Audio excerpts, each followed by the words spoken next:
Cecil Stedman didn't believe in hesitation. 30 years running the Global Defense Agency taught him that doubt killed more people than bullets ever could. So when the lead engineer started talking about signal drift and unverified coordinates, Cecil cut him off mid-sentence. "Run it." The engineer's name was Patterson. Young guy, MIT graduate, 3 years at GDA. His hands shook as he reached for the activation switch.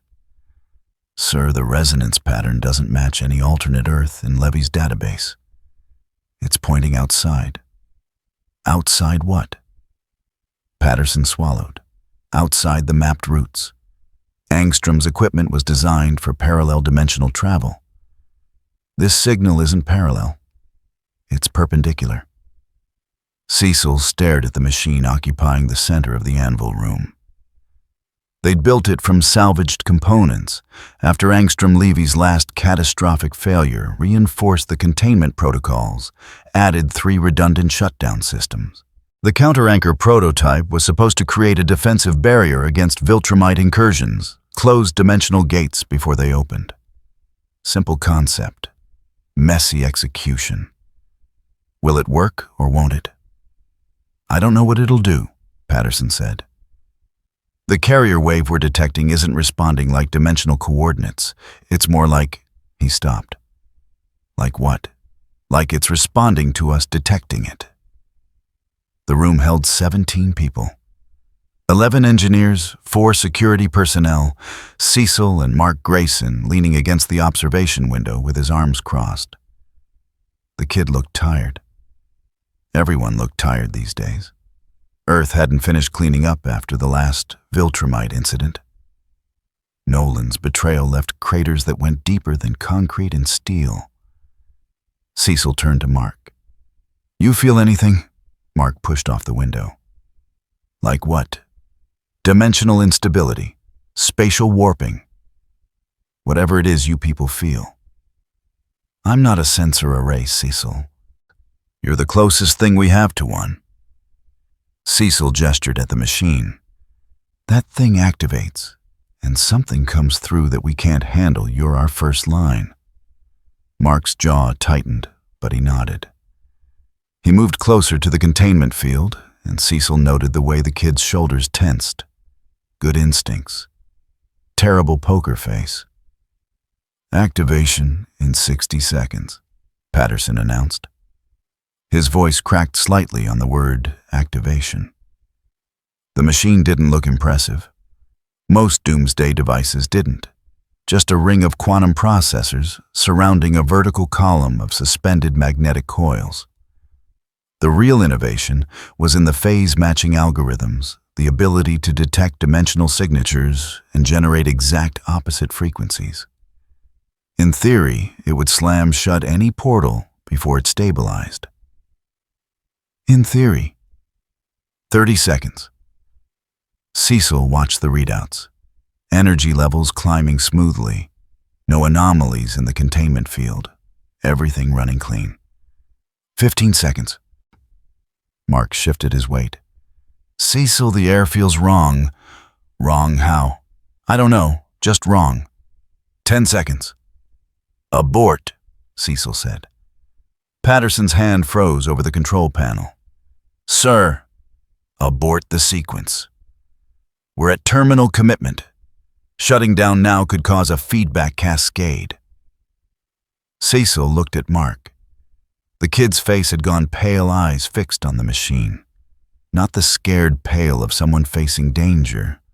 The confused pale of someone who couldn't explain what they were sensing. "Complete the activation," Cecil ordered. Patterson hit the switch. Nothing exploded. That was the first surprise. No detonation, no bright flash of interdimensional energy, no screaming alarms. The machine hummed. The containment field shimmered. The readouts showed successful phase matching across 17 dimensional frequencies. Then, the sound disappeared. Not gradually.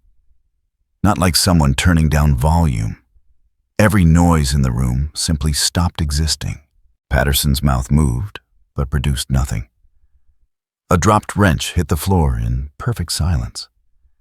Someone's breathing the electrical hum of computers, the air conditioning, all of it gone. Cecil tried to speak. His throat moved. His lungs pushed air. Silence. The temperature dropped 15 degrees in 3 seconds.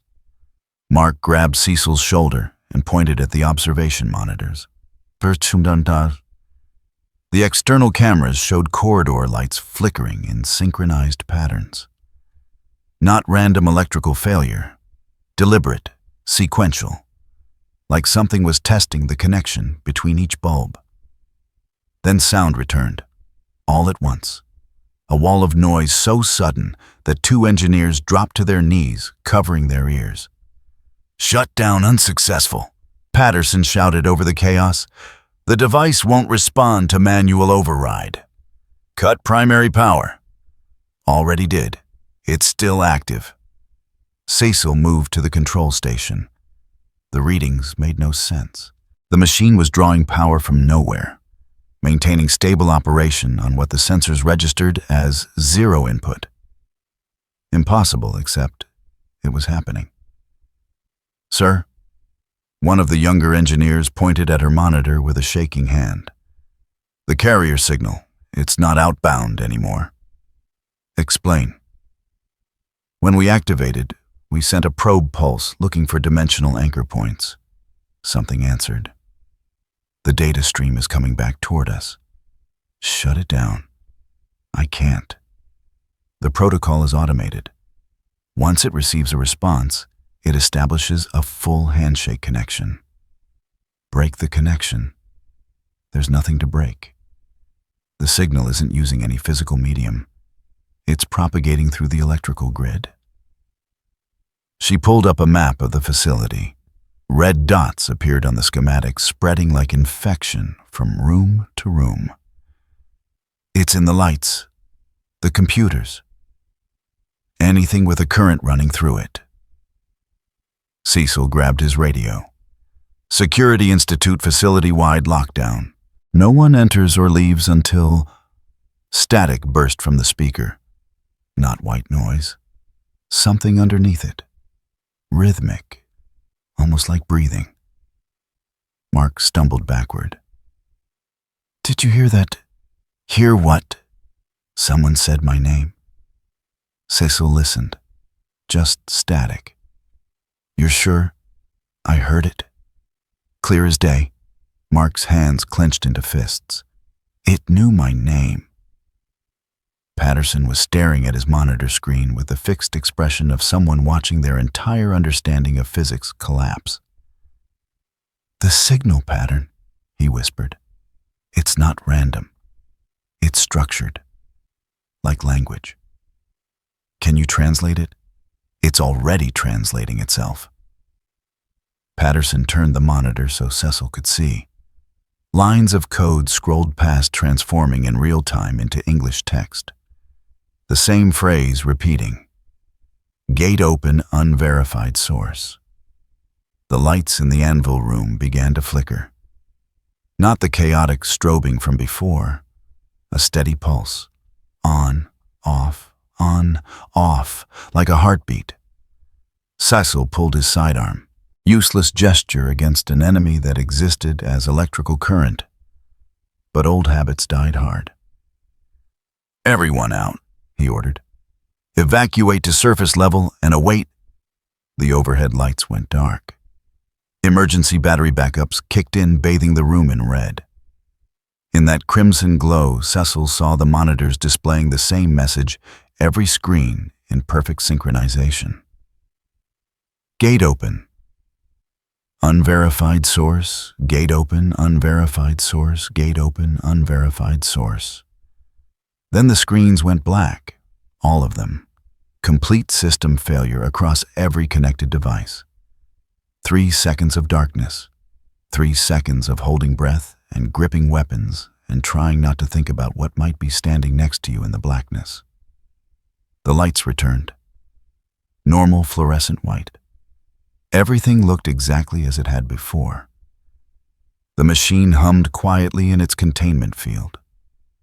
The monitors showed standard readouts. Temperature back to normal. Sound levels normal. Every system reading nominal. Patterson checked his diagnostics panel.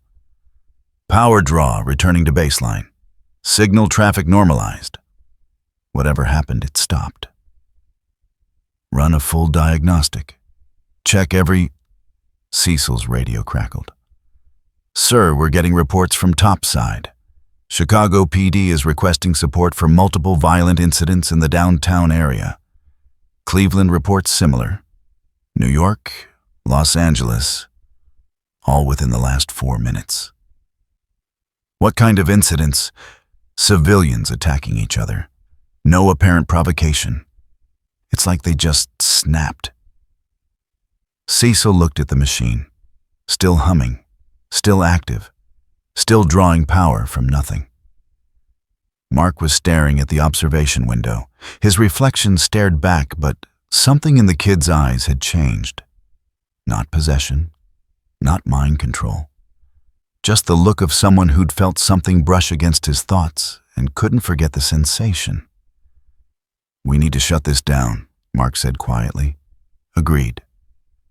Cecil turned to Patterson. Physical disconnect. Cut the machine apart if you have to. Sir, if we damage the core while it's in this state, I don't care. Kill it. Patterson moved toward the maintenance panel. His hand reached for the emergency cutoff lever. Then he stopped, stood completely still for 3 heartbeats. Patterson. The engineer turned. His face was blank, empty. When he spoke, his voice carried no inflection, no emotion, just words. Don't look up. What? Don't look up. Don't look up. Don't look up. Patterson's eyes didn't blink, didn't move, just stared at nothing while his mouth repeated the same warning. Don't look up. Don't look up. Don't look up. Mark grabbed Patterson and shook him.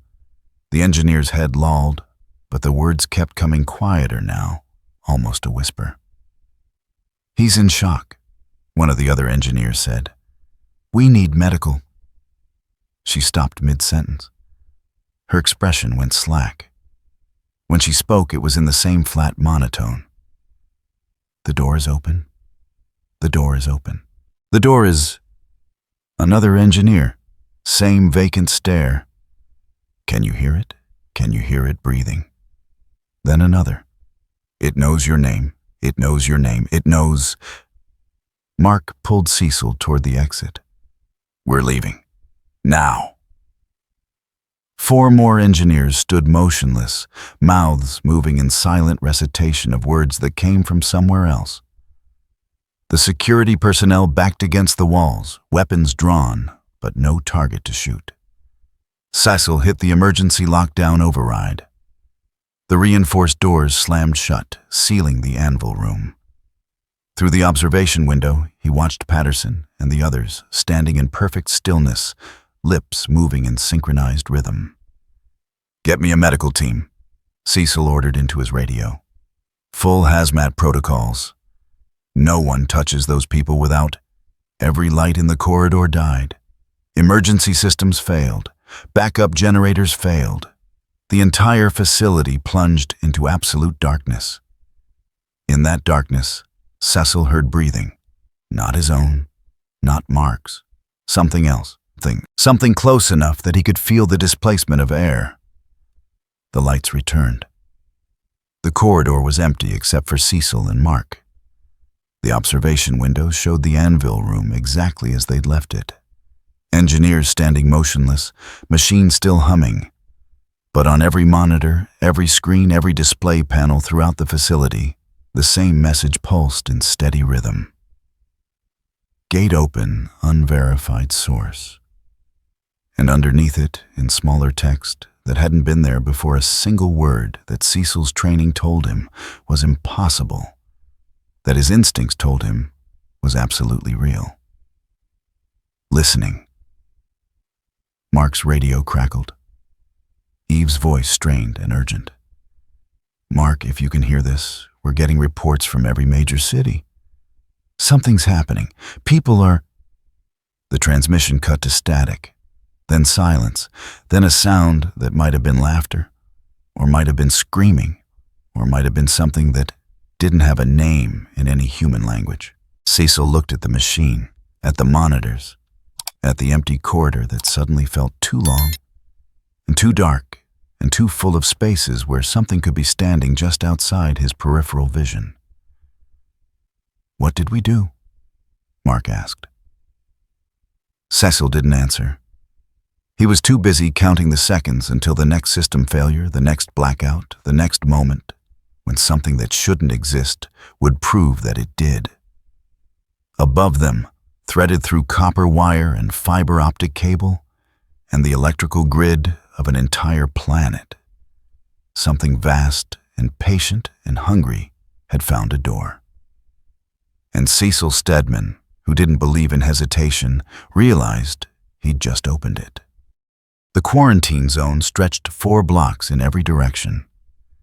Yellow tape and barricades wouldn't stop what was happening inside. But the illusion of containment seemed to matter to someone. Mark flew low over the perimeter, counting police cars. 37. Plus SWAT vans, ambulances, and 3 news helicopters that Cecil's people were trying to wave off without much success. The neighborhood looked wrong.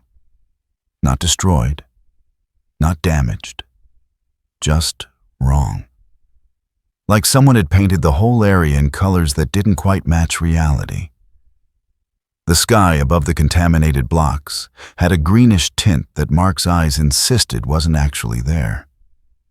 Streetlights flickered in patterns that almost resembled Morse code but never quite resolved into meaning. "Guardians sound off." Cecil's voice crackled through Mark's earpiece. "Invincible, I'm here. Immortal, present." Abraham's voice carried that ageless weight that made even simple confirmations sound like pronouncements, though I'm questioning the wisdom of walking into whatever this is. "Monster Girl, ready?" Amanda sounded tense. "How many people are still inside the zone?" "Latest count puts it at 243, Cecil said. "Police evacuated the outer buildings, but there's a cluster of civilians in the old church on Millbrook and another group in the subway station. They're not responding to loudspeaker instructions." Not responding or can't respond. Robot's synthesized voice was perfectly level. Mark had learned to distrust that tone. It meant Rudy was processing variables he didn't like. "Unknown. That's why you're going in." Mark dropped to street level beside Immortal. The older man looked the same, as always. Ancient eyes in an unlined face, casual clothes that somehow never got dirty despite the violence he walked through. He was studying the quarantine line like a general surveying a battlefield he'd already lost. "You feel it?" Immortal asked. "Feel what?" "The wrongness in your bones." Mark did feel it. A low-frequency hum just below the threshold of hearing, like standing too close to high-voltage lines, that sense of energy looking for somewhere to discharge. Monster Girl landed beside them, already small, already ready to shift if things went bad. Robot descended on repulsor jets, sensor array sweeping the contaminated zone in methodical patterns. Thermal imaging shows normal heat signatures. Robot reported. No energy spikes, no radiation, no identifiable threat profile. He paused. Correction. Heart rate synchronized across all detected subjects.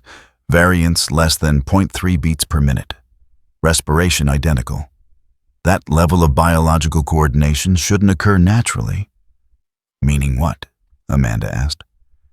"Meaning whatever's affecting them operates on principles my sensors weren't designed to measure." Mark took a step toward the quarantine line. The wrongness intensified. His Viltrumite physiology usually protected him from environmental hazards, toxins, radiation, Extreme temperatures all slid off him like water. This didn't. This got inside. "Invincible, wait for—" Cecil started. Mark crossed the barrier. The world didn't change. The street still looked like a street. Buildings still stood at right angles. Gravity still pulled downward at the expected rate. But something fundamental had shifted, like reality had been translated into a language that used all the same words, but meant something different. The first thing Mark noticed was the echo. His footsteps bounced off the buildings with too much clarity, each sound taking slightly too long to fade. The air felt thicker. Not humid, not dense, just resistant like moving through invisible honey. "Readings?" Cecil asked. "I'm fine," Mark said. "No immediate effects. Your vitals just spiked. Heart rate up 20%. I said I'm fine." Immortal followed Mark across the line, then Monster Girl, then Robot. The moment they all entered the contaminated zone, Mark heard it. A whisper. Not words. Just the suggestion of words, like listening to a conversation through a wall thick enough to muffle everything except the rhythm. "Anyone else hearing that?" Amanda asked. Robot's sensors whirred. Vocalization detected. Multiple frequencies. Source indeterminate. They moved deeper into the zone. Cars sat empty in the middle of the street, doors open, engines still running. A bicycle lay on its side, front wheel still spinning slowly. Normal scene of rapid evacuation, except for the patterns. Every car door was open exactly the same amount. Every abandoned item positioned with geometric precision. Like someone had arranged a tableau instead of people fleeing in panic. "The church is 2 blocks north," Cecil said.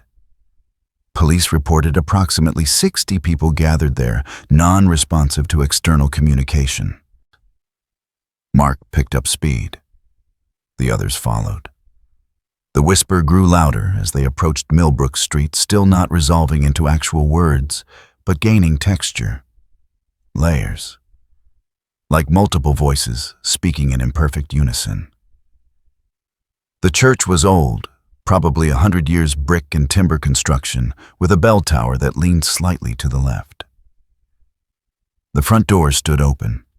Light spilled out, but wrong light, too yellow, too steady, with none of the flicker of candles or fluorescence.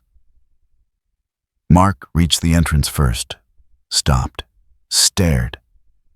People filled the church, sitting in pews, standing in aisles, kneeling in prayer positions. All facing forward toward the altar, all perfectly still. None of them blinking, none of them breathing visibly. Just stillness that was too complete to be natural. "Don't go in there," Immortal said quietly. "We have to get them out." "Look at their eyes." Mark looked. Every person in that church stared straight ahead with the fixed intensity of someone watching something infinitely important. Their eyes didn't track movement when the Guardians entered. Didn't react to sound. Just stared at the altar where nothing visible stood. "Hello," Amanda called out. "We're here to help. We need you to evacuate the area." No response. Not even a flicker of acknowledgement. Robot scanned the crowd. Physiological readings normal.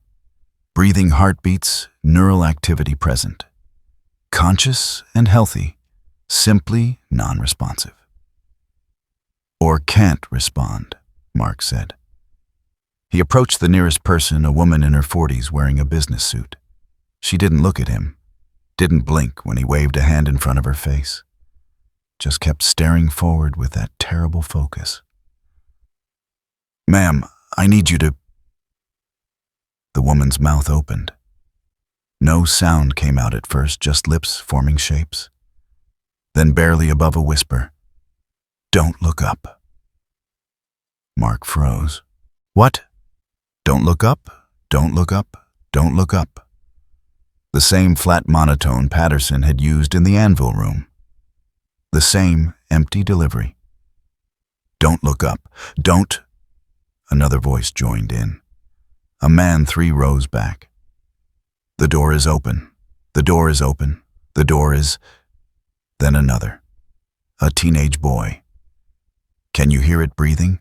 Can you hear it breathing?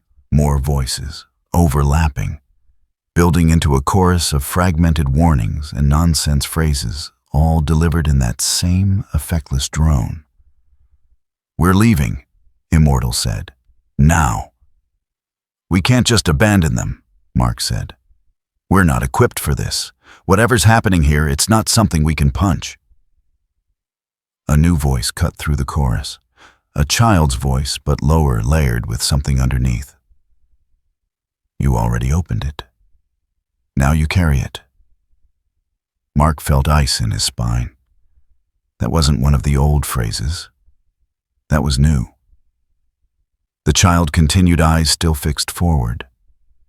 Inside your phones, your radios, the electrical signals in your brain. We're not above. We're inside. Robot's chassis trembled. Warning lights flashed across his chest display. Sensor interference increasing. Multiple contradictory inputs. His voice cut out for half a second. When it returned, it sounded strained. Experiencing difficulty distinguishing accurate data from corrupted data. Monster Girl grabbed her head. Something's wrong. I can feel it trying to... Her body convulsed. Not the normal smooth transition of her transformation. This was violent, involuntary bones cracking in ways they shouldn't. Mark moved toward her, but Immortal grabbed his arm. Wait, the old man said. Look at her eyes. Amanda's eyes had gone blank. Empty. Her change always came from a trigger fear, anger-conscious choice. This wasn't her trigger. This was someone else holding the switch, forcing the mechanism, breaking the lock. She stopped convulsing, straightened, looked at Mark with an expression he'd never seen on her face. Too calm, too knowing. Hello, Mark, she said in a voice that wasn't hers. Robot moved faster than Mark had ever seen him move. Grabbed Amanda and fired his jets. Contamination confirmed. Immediate evacuation required. The people in the church stood up, all of them, simultaneously, with the synchronized precision of a single organism controlling multiple bodies. They turned toward the Guardians. Run, Immortal said. They ran. The crowd followed, not shambling like movie zombies, moving with purpose and coordination. Mark looked back once and saw them pouring out of the church faces, blank eyes fixed forward, moving in patterns that resembled a flock of birds more than human pursuit. Robot had Amanda in a carry position, but she was fighting him with strength she shouldn't possess. Small as she was twisting, biting, clawing, and laughing. Laughing with a sound that had too many voices layered underneath it. Put me down, Amanda said. Put me down so I can show you what's underneath. What's always been underneath. What you pretend not to see when you look in the mirror and practice being human. Amanda's not home right now, Robot said. His voice remained level, but his grip tightened. Invincible, I need you to... Monster Girl's hand shot out and grabbed Robot's faceplate. Twisted. The hardened alloy shrieked. Warning lights flashed across Robot's chest display. Mark grabbed her and pulled. She came away with a piece of Robot's sensor array in her small fist. Looked at Mark with eyes that reflected light wrong. It hurts, doesn't it? She asked. Being strong and still helpless, knowing you could save everyone if you just stopped caring about who dies along the way. Amanda, fight it. Amanda's fighting. She's losing. Want to know what she's most afraid of? The thing wearing Amanda's face leaned close. Staying small forever? Getting stuck? never growing up, never being taken seriously. It smiled. I can make that happen. I can make all her fears real. Immortal hit Monster Girl hard enough to separate her from Mark without crushing her small body. She flew backward, hit a parked car, dented the frame. Should have been knocked unconscious. Instead, she stood up, tilted her head, and smiled with too many teeth. "The old one," she said, looking at Immortal. "The one who's lived so long, he forgot what it means to die. Want to remember? I can help you remember every death you've survived, every pain you thought you'd forgotten, all at once." Mark positioned himself between Amanda and the others. The crowd from the church was getting closer, moving with that eerie coordination. Behind them, Mark heard more footsteps, more people emerging from buildings joining the synchronized mass. "Cecil, we need extraction," Mark said into his comm. Static answered. Then Cecil's voice distorted, layered with something underneath that might have been laughter. "No extraction, Mark. No cavalry. Just you and the old lies you tell yourselves about being heroes." "That's not Cecil." "Isn't it? Check your pocket. The phone he gave you for emergencies. Still there?" Mark checked. The phone was gone. He hadn't felt anyone take it. "See, we're already inside. In the things you carry, the signals you send, the thoughts you think you're thinking alone." The voice coming through his earpiece changed, became his father's voice. "I'm disappointed in you, son. I taught you to be strong. You're choosing to be weak." Mark ripped the earpiece out. It crackled with static and voices that shouldn't exist. Robots damaged sensors through cascading errors. Visual contradicting sonar. GPS reporting impossible coordinates. Effectively blind. "Follow my voice," Immortal said. He grabbed Robot and Amanda both in one arm like they weighed nothing and started moving. "Invincible, clear a path." Mark flew forward, scattering the crowd. They didn't scream or panic, just regrouped and followed with that same patient coordination. He made it 3 blocks before something felt off. The street signs were wrong. He'd passed the same intersection twice. No, 3 times. The buildings were shifting positions, or he was running in circles, or the geometry itself was bending. "We're going in circles," he said. "Not circles," Immortal replied. "The streets are looping. I've seen this corner 4 times, but from different directions." Robot's voice crackled with interference. "Spatial mapping corrupted. Cannot establish reliable navigation." Mark stopped, looked around. They weren't lost. The exit was visible 3 blocks south. He could see the quarantine barrier, the flashing lights of police cars. But every time they moved toward it, the distance stayed the same. Like walking on a treadmill. Amanda stopped struggling, went limp in Immortal's grip. When she spoke again, it was her own voice, small and terrified. "Guys, what's happening? Why can't I move my..." She screamed. A real scream this time, pure fear and pain. Then her eyes rolled back and the other voice returned. "She's still in here, still aware, still feeling everything. Want to know what I showed her?" The smile returned. "Want to see?" Mark felt it then. The touch he'd felt in the anvil room, but stronger now. Closer. Something vast and patient pressing against his thoughts, like a hand testing a locked door. He pushed back, Viltrumite will against whatever this was. The pressure retreated slightly, then returned with interest. Not forcing entry, just waiting.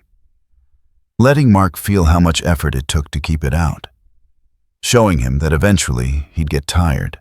"Your name is Mark Grayson," the voice said through Amanda's mouth. "Son of Nolan, half human, half Viltrumite, all confused about which side to choose. I can help with that. I can show you what you really want underneath all the pretending. Get out of her. Make me. Mark landed, stood in front of the small girl who used to be his friend. Behind him, the crowd closed in. Above him, the sky continued its wrong-colored shimmer. Inside him, the pressure built and built and built. Last warning, he said. Amanda laughed. Or what? You'll hit a little girl. That's not very heroic, Mark. That's not what heroes do. Heroes save people, protect people. You can't save her by hurting her. You can't protect anyone from what's already inside. Immortal set Robot down carefully, positioned himself beside Mark. Whatever you're planning, do it fast. I don't have a plan. Then we're in trouble. The crowd reached them. Hundreds of people now, all with that same blank stare, all moving with that same synchronized purpose. They didn't attack. Just surrounded the Guardians in a tightening circle. Reaching out with empty hands, touching, not violent, just persistent. A hand touched Mark's shoulder. He jerked away. Another hand. Another. The crowd pressed closer, not pushing but simply existing in greater and greater density, like being buried under a mountain of human bodies that weren't trying to kill you, but didn't care if you suffocated. Robot's jets fired, lifting him above the crowd. Aerial extraction. Grab on. Mark grabbed Immortal, who grabbed Amanda. Robot's jets strained, fighting the weight, and they rose. Slowly. Too slowly. Hands grabbed at their feet, pulled, slowed their ascent. Then Robot's jets cut out. All of them. Simultaneously. They dropped. The crowd caught them. Not gently, just efficiently. Hands everywhere, holding, pinning, forcing them down into the mass of bodies. Mark could have broken free. One punch, one surge of strength, and he could scatter dozens of them. But they were people. Contaminated, controlled, used as weapons, but still people. Still alive. Still technically innocent. That hesitation cost him. The hands found purchase, held him. And through that physical contact, the pressure in his mind became unbearable. He saw things. His father's face covered in blood, his mother crying, cities burning, himself standing in the center of destruction, smiling. Not illusions, possibilities, futures that could exist if he made different choices, worse futures if he made the same choices, but failed. Stop, he managed. Why? This is what you think about when you can't sleep. This is what keeps you awake, wondering if you're strong enough, good enough, human enough. I'm just showing you what you already know. Mark's vision blurred. The crowd's faces swam in and out of focus. He heard Immortals shouting something, but couldn't make out words. Heard Robot's synthesized voice running through error codes. Heard Amanda crying or laughing or both. Then he heard his own name. Clear, distinct, coming from one person in the crowd. He turned his head, fighting the hands that held him, saw a woman standing at the edge of the mass. Not controlled, not speaking in that flat monotone, just terrified and aware and looking directly at him. "Please," she said, "please help us." The thing controlling the crowd noticed, turned its attention toward her. Her eyes went wide, her mouth opened. "No," Mark said. He broke free, not gently. People flew backward, bones cracked, blood sprayed. He reached the woman in 2 seconds, grabbed her, flew straight up with Viltrumite speed. The crowd below turned its collective face upward. Thousands of eyes tracking his movement with perfect synchronization. Then as one, They opened their mouths and screamed. Not a human sound. Not a sound anything with vocal cords could produce. Just noise that bypassed ears entirely and struck directly at the part of the brain that recognized wrongness. Mark flew higher faster, breaking through the invisible barrier that marked the contaminated zone's edge. He felt the resistance like punching through plastic wrap. Then suddenly, he was out and the world snapped back to normal colors and normal physics and normal terror that made sense.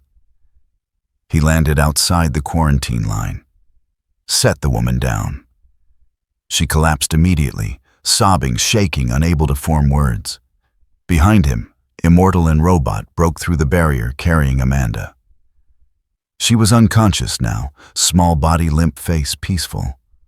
Whatever had been controlling her was gone or dormant or waiting. Cecil's voice came through Mark's spare earpiece, the one in his belt pouch. The real Cecil this time, worried and angry and human. "Report." "We got one out," Mark said. "The rest are still in there." "What are they?" Mark looked back at the contaminated zone. The crowd had dispersed, melting back into buildings, resuming whatever positions they'd held before the Guardians arrived.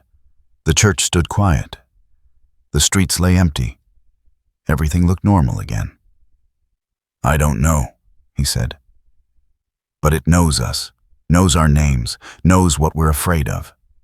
And it's learning." "That's not possible. You saw what happened in the anvil room. You opened something, Cecil. And it's getting smarter."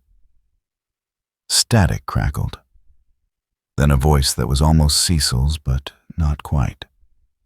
Close enough to be unsettling, far enough to be obviously wrong. "Tell him," the voice said. "Tell him what you really saw in there. Tell him about the door that doesn't close. Tell him about the thing on the other side that's been waiting so very patiently." The transmission cut to pure static, then silence. Mark looked at the woman he'd saved. She'd stopped crying, but her eyes held something worse than fear. Recognition. Like she'd seen something she couldn't forget and couldn't explain and couldn't reconcile with a world that made sense. "What did it show you?" Mark asked. She didn't answer immediately, just stared at her hands like they belonged to someone else. When she finally spoke, her voice was barely above a whisper. "Everything. It showed me everything I pretend not to know about myself. Every lie I tell, every failure I hide, every person I hurt and told myself they deserved it." She looked up at Mark with eyes that had seen too much. "It showed me the truth. And the truth is so much worse than monsters." Robot scanned her. No contamination detected. Physiologically normal.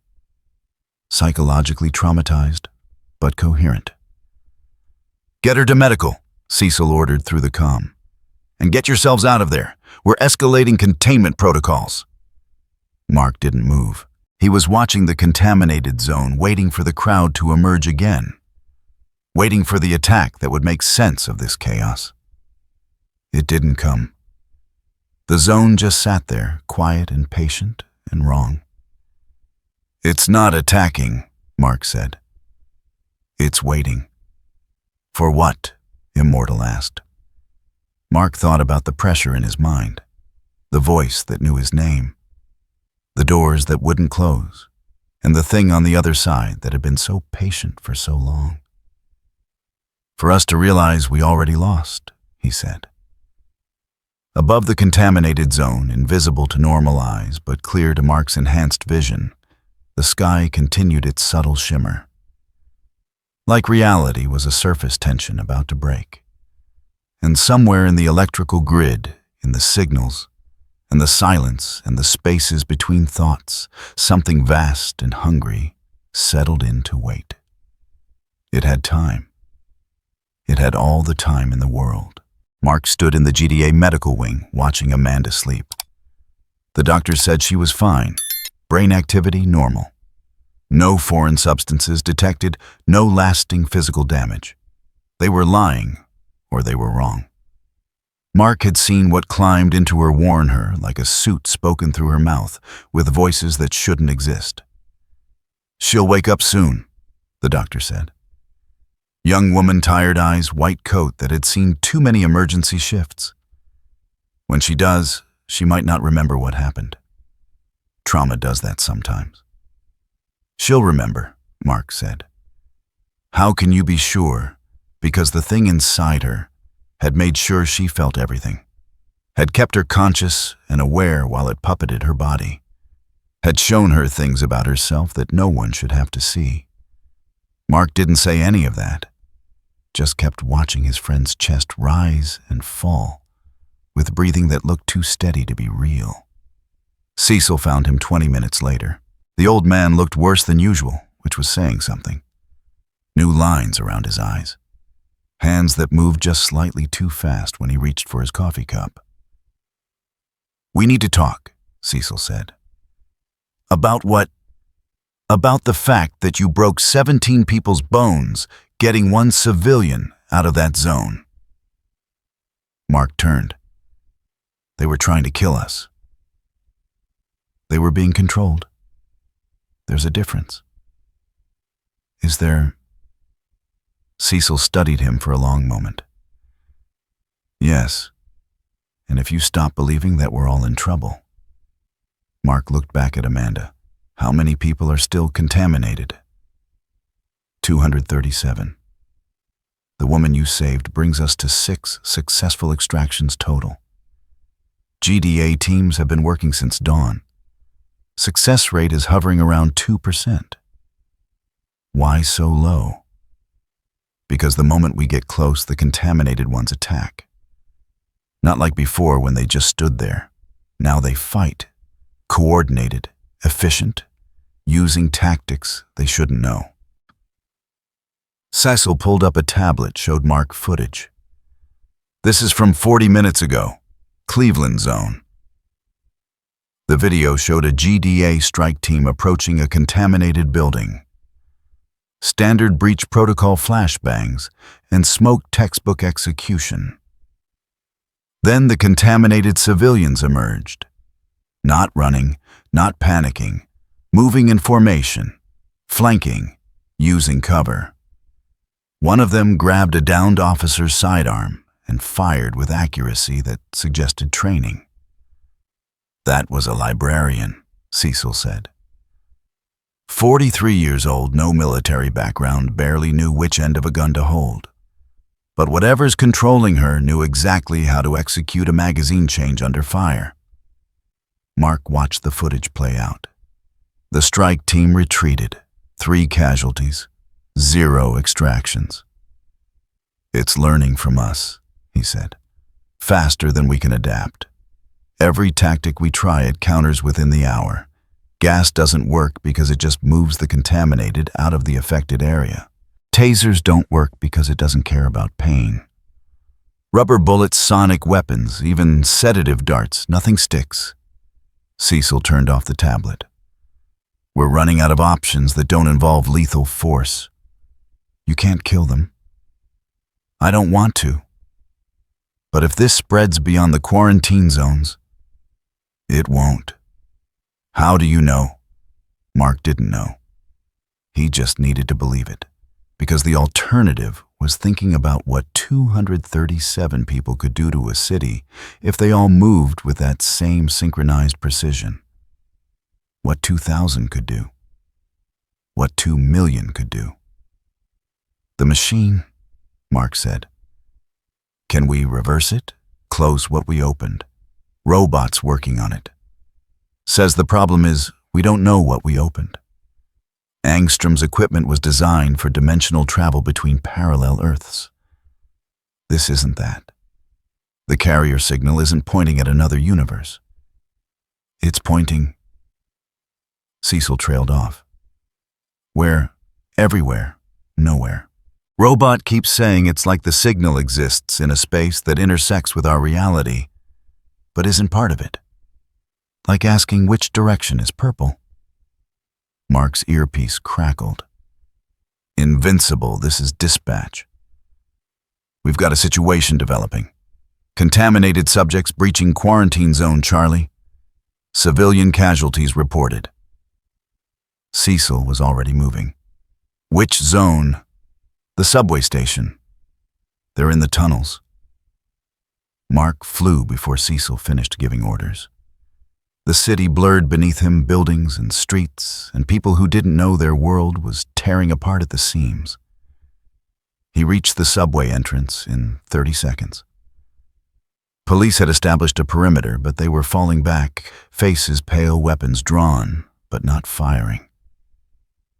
Mark landed. What happened? A sergeant turned, relief flooding her features. They came out of the tunnels. Maybe 20 of them. We tried to contain them, but they just walked through our line like we weren't there. Where are they now? She pointed. Mark followed her finger and saw them.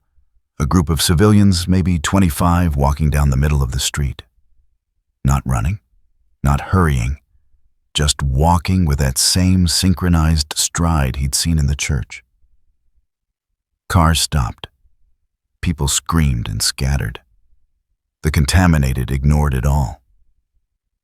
Mark flew ahead, landed in their path. Stop! I don't want to hurt you, but I will if you don't. They walked through him, not around, through, like he was a ghost. Mark braced for impact, ready to stop them with force, but they didn't try to fight, just walked forward with implacable purpose. When he grabbed one of them, a young man in a business suit, the man's head turned and his mouth opened. You can't stop what's already moving, the man said in that flat monotone. You can't catch what's already ahead of you. You can't save what's already lost.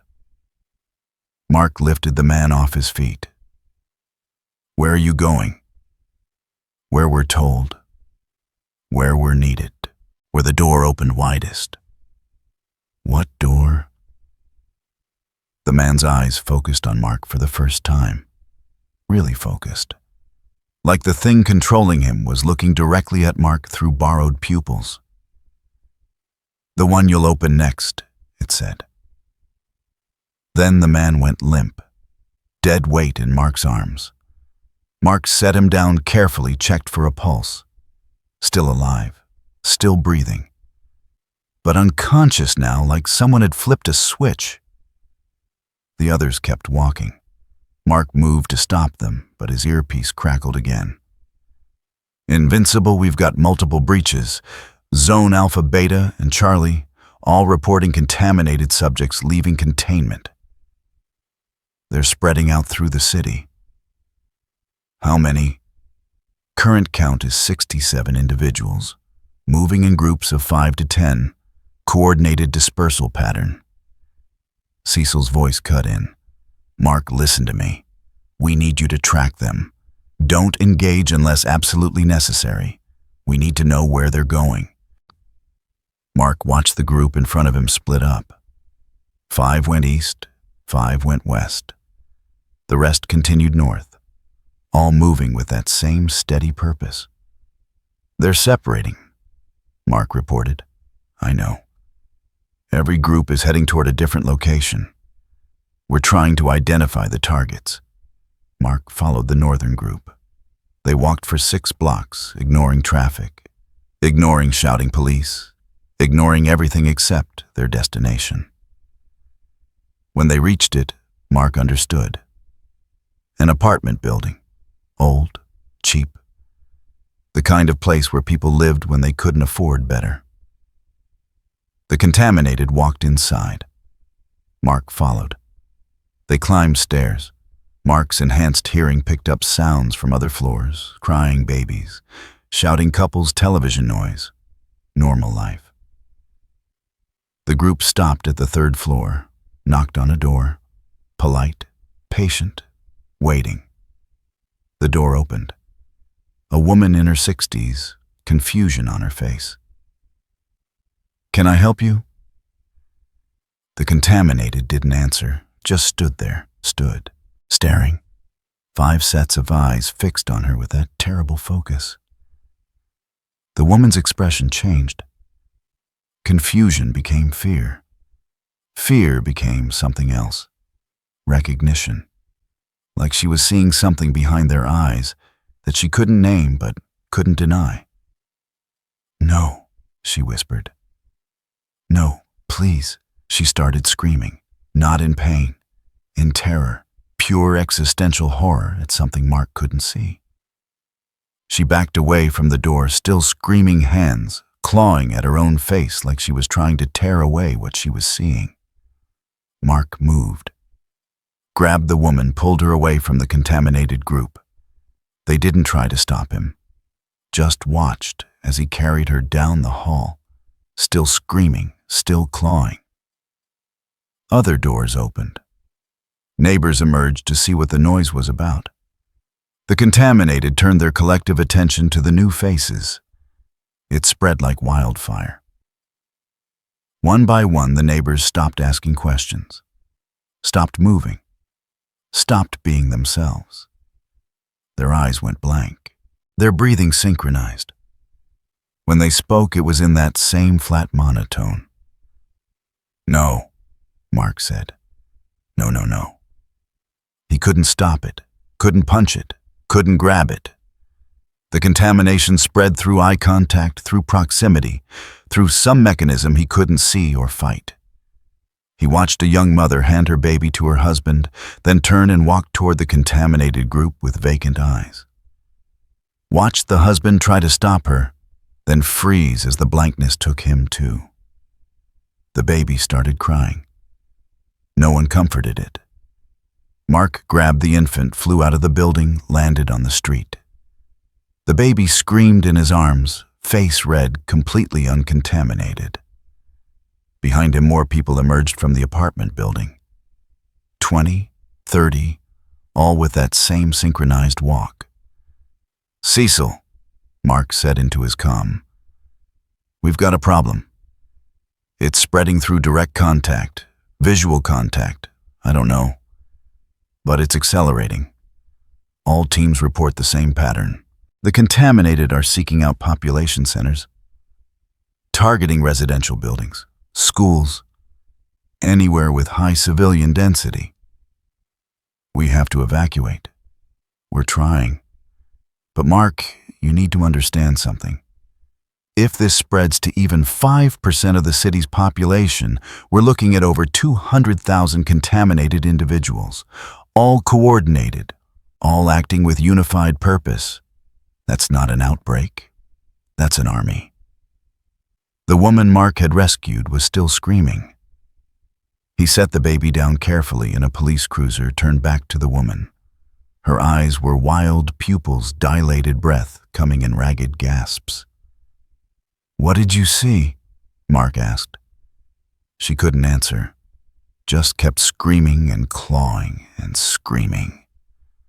A paramedic approached with a sedative. Mark held the woman's arms while they administered it.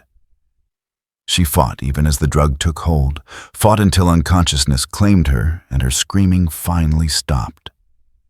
Mark's hands were shaking. He'd fought Viltrumites, faced down monsters and invaders and threats that could level cities. But this was different. This wasn't something he could hit, wasn't something strength could solve. Just people becoming not people, and all he could do was watch. "Invincible. We need you at the GDA lab," Cecil said. "Robot thinks he's found something."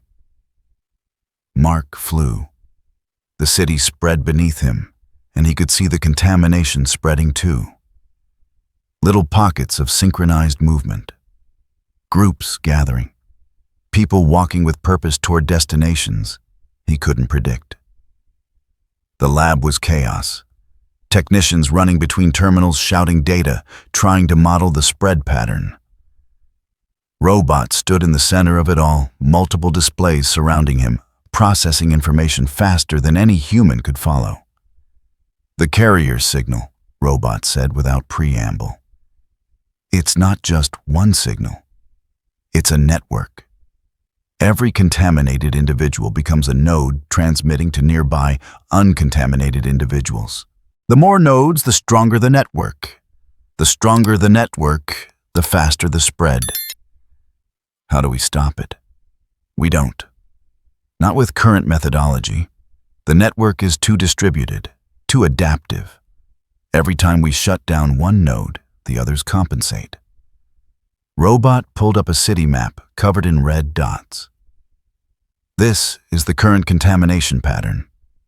Notice the distribution. Mark looked. The red dots weren't random. They formed lines, patterns, like someone was drawing a circuit diagram using human bodies as components. "What is it drawing?" he asked. "Unknown. But the pattern has mathematical precision, sacred geometry, Fibonacci sequences. This isn't random infection. This is construction. It's building something." Cecil leaned over the map. "Building what?" "A door," said a voice that wasn't robots. Everyone turned. One of the technicians stood perfectly still, eyes blank, mouth moving with mechanical precision. "A door that stays open," the technician continued. "A door that doesn't need your machines or your science. A door made of flesh and samaj and fear, and all the little deaths you die inside while pretending to be alive." Security moved toward the contaminated technician. The man didn't resist, just kept speaking. "You think you opened the door, Cecil Stedman. You didn't. You just gave us a crack. We've been opening it wider ever since. Every person we touch, every mind we inhabit, every fear we cultivate. Building the frame one scream at a time." Cecil pulled his sidearm. "Restrain him. Restraints don't matter. I'm not just in him. I'm in the electrical grid. The fiber optic cables, the radio waves.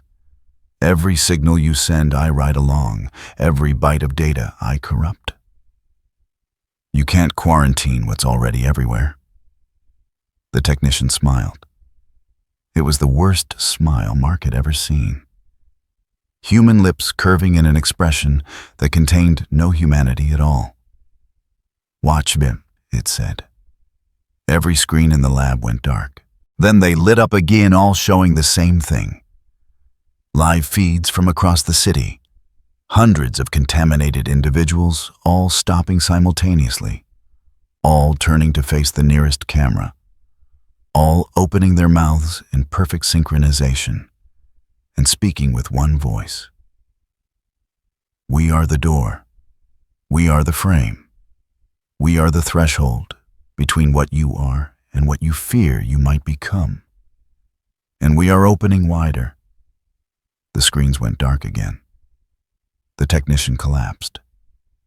Dead. Not unconscious. Dead. Heart stopped, brain activity ceased, gone in an instant, like someone had deleted him from reality. Mark felt it then. The pressure he'd felt in the contaminated zone pressing against his mind, but stronger now, more insistent. Testing the barriers of his Viltrumite will not as an attack but as a measurement. Checking the strength of the lock before deciding whether to pick it or break it.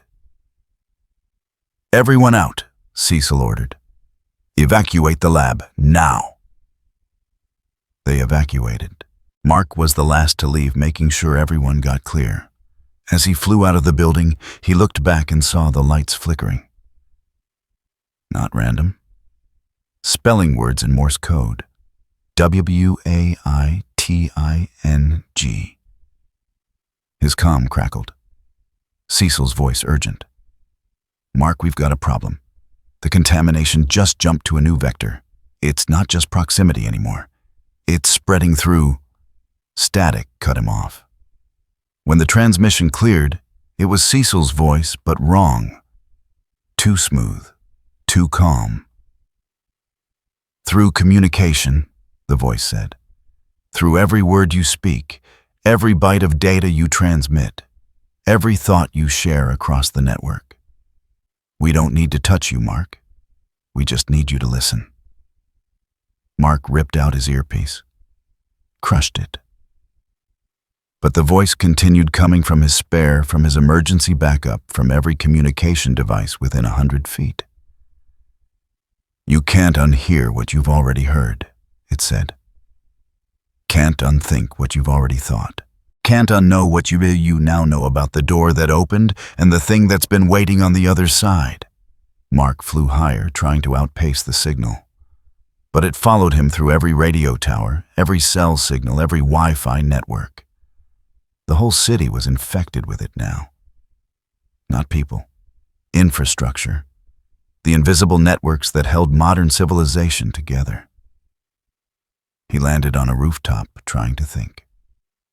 Trying to plan. Trying to find a way to fight an enemy that had no body to punch, no center to destroy, no weakness to exploit. His phone buzzed. He'd shut it off, thrown it away. But it buzzed anyway. The screen showed a message. Not from anyone in his contacts.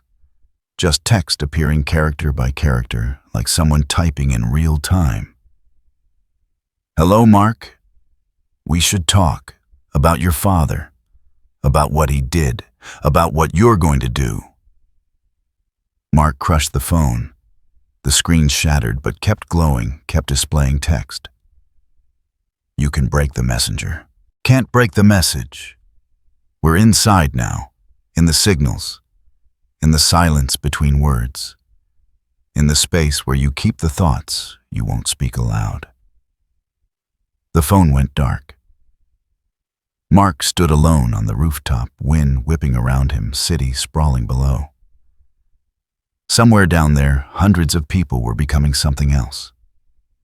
Thousands more would follow. And all he could do was watch and try not to think about the voice in his head that sounded too much like his own thoughts. His new earpiece crackled. Cecil again. The real Cecil, Mark hoped. Mark, get back here. We're implementing Containment Protocol 7. Full lockdown. No communication except hardline landlines. We're going dark. What about the people? We save who we can, contain the rest, and pray this doesn't spread faster than we can adapt. Mark looked at the city, at the lights, at the networks, at civilization built on connections that had just become vectors for invasion. It's already spreading faster, he said. Static answered. Then Cecil's voice, tired beyond measure. I know.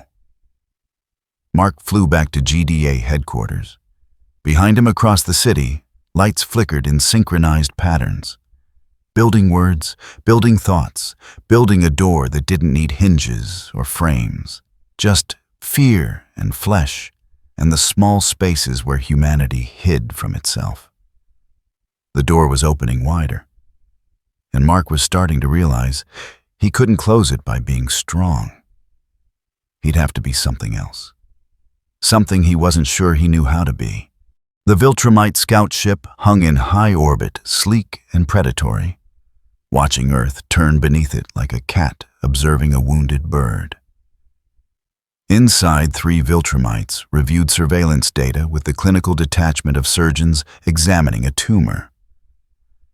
Thrag stood apart from them, arms crossed, face carved from stone. He didn't need their reports, didn't need their analysis. He'd been watching Earth long enough to recognize weakness when he saw it. The phenomenon began 47 hours ago, the first scout reported. Female young by Viltrumite standards, maybe 300 years old.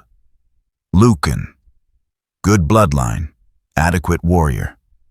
Initial outbreak contained to 4 population centers. Current count shows 7 distinct contamination zones across North America. Spread rate is exponential.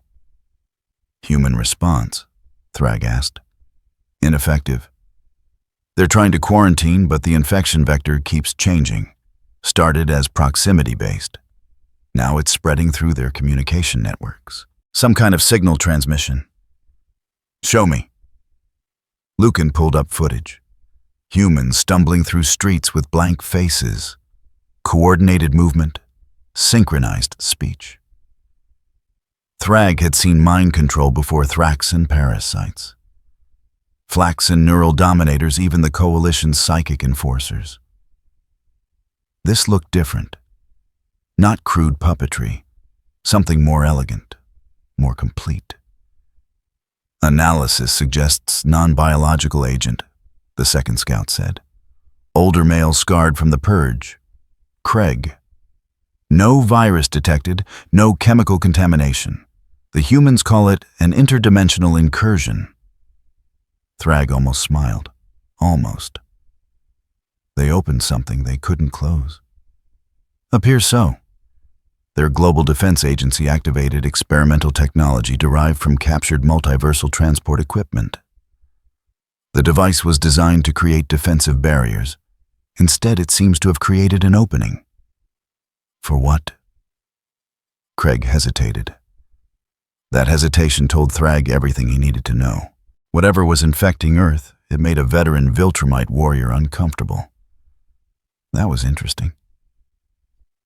Unknown, Craig admitted. We've been monitoring communications, but the humans themselves don't understand what they're dealing with. No physical form detected, no central organism, just infection spreading through contact and communication. And the half-breed? Thrag asked. Where is Nolan's whelp? Mark Grayson is currently engaged in evacuation efforts. He extracted 6 civilians from contaminated zones before the Global Defense Agency implemented communication blackout. He's been ineffective at stopping the spread. Of course he has. Thrag moved to the viewport, looked down at the blue marble turning below. Physical strength is useless against an enemy with no body. The boy will exhaust himself trying to punch shadows, while the real threat continues unopposed. Should we intervene? Lucan asked. Thrag considered. Earth had resources. Genetic stock. Strategic value as a forward position against Coalition expansion. Losing it to contamination would be wasteful. But watching Earth's defenders struggle against a threat they couldn't understand had value too. Educational value. Deploy a probe team, Thrag ordered. 4 warriors. Establish contact with contaminated subjects. I want to know what we're dealing with.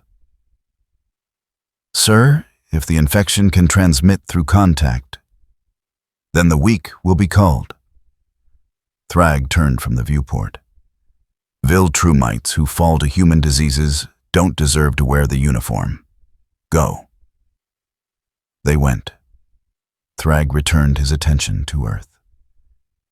To the contamination zones spreading like bruises across the planet's surface. To the fascinating question of what could turn humans into synchronized puppets without leaving physical evidence. An hour later, the probe team made contact. Thrag watched through their helmet feeds as 4 Viltrumites descended into a contamination zone. Denver sector. Approximately 400 contaminated humans gathered in what appeared to be a shopping complex. Standing perfectly still. Waiting. Initiating contact, the team leader transmitted. The Viltrumites landed in the center of the gathering. Humans turned to face them with that synchronized precision. Blank eyes, empty expressions, 400 people moving as one organism. Identify yourselves, the team leader commanded. Silence. Then all at once, 400 mouths opened and spoke with one voice. Viltrumites. Interesting. We've been waiting for you. Thrag leaned forward. The voice was wrong. Too layered. Too calm. Like someone speaking underwater, while someone else spoke from a great height, while a third voice whispered from inside a grave. You know what we are, the team leader said. Not a question. We know everything that passes through signals and thoughts and the small electricities of conscious minds. We know you call yourselves the strongest. We know you believe strength solves all problems. We know you're wrong. One of the Viltrumites, a young male named Anissa, moved toward the crowd. Surrender these humans. Return them to normal function. We will grant you swift execution instead of prolonged suffering.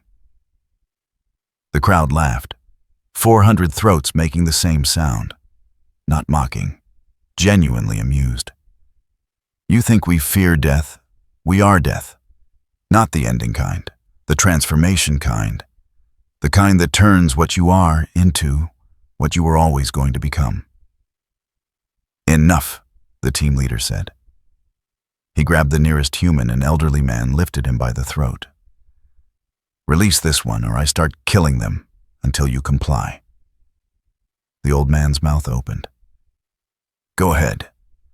This meat is just a speaker. Break it. We have 400 more, and thousands beyond that, and millions waiting. The team leader crushed the man's windpipe, dropped the corpse. The other humans didn't react, didn't flinch, didn't mourn, just stood there with that same patient focus. You've made your point, the voice said through 399 remaining mouths. Violence is easy for you, simple, comfortable, like breathing. But what happens when breathing becomes complicated? Anissa stumbled. Her hand went to her throat. Through the helmet feed, Thrag saw her eyes go wide. Panic. Real panic. Can't breathe, she gasped. Something I can't... She wasn't choking. Her airway was clear, but her body had forgotten how to process oxygen, forgotten the automatic function that kept her alive. Her lungs seized. Her brain screamed for air while her respiratory system simply stopped responding. The team leader caught her before she fell. What did you do? Nothing. We just reminded her body that breathing is a choice, that her heart beating is a choice, that being alive is a series of choices her nervous system makes without asking permission. The crowd tilted their collective heads. What if her nervous system stopped choosing? Anissa's heart stuttered. Skipped a beat. Skipped 3. Her Viltrumite physiology fought against the disruption, but Thrag could see the confusion in her vital signs, her body attacking itself on fundamental levels. Withdraw, Thrag ordered. Now. The team grabbed Anissa and flew. Behind them, the crowd watched them go with 400 pairs of eyes. As the Viltrumites broke atmosphere, Thrag heard the voice one last time through their comms. Tell your leader we'll be seeing him soon. Tell him we're very interested in meeting beings who think they've conquered fear. Tell him we specialize in teaching lessons to those who believe they've learned everything. The transmission cut. Anissa recovered within the hour. Vitals returned to normal. Respiratory function stabilized. But Thrag watched her in the medical bay and saw something he'd rarely seen in a Viltrumite warrior. Uncertainty. She kept checking her own pulse, monitoring her own breathing, making sure that the automatic functions were still automatic. Report, Thrag ordered. Anissa stood at attention, but her hands shook slightly. Sir, the entity demonstrated ability to interfere with autonomous nervous system functions. It didn't attack my mind. It attacked the connection between my mind and body, made me aware of processes that should be unconscious. And you panicked. Yes, sir. No shame in the admission, just fact. Did you see it? Touch it, detect any physical manifestation? No, sir. It exists in the humans, uses them as extensions of itself. I couldn't tell where the humans ended and it began, if there even is a distinction anymore. Thrag dismissed her. spent the next 3 hours reviewing all available data on the contamination. Human reports were fragmentary and useless. They threw around terms like interdimensional and psychic and infectious without understanding any of them. But the pattern was clear. Whatever this entity was, it didn't operate on Viltrumite assumptions about combat, didn't respect strength, didn't fear violence, just spread and adapted and learned and waited. That made it dangerous. That also made it useful. Craig approached cautiously. "Sir, if I may, the entity mentioned being interested in meeting you. That could be a trap."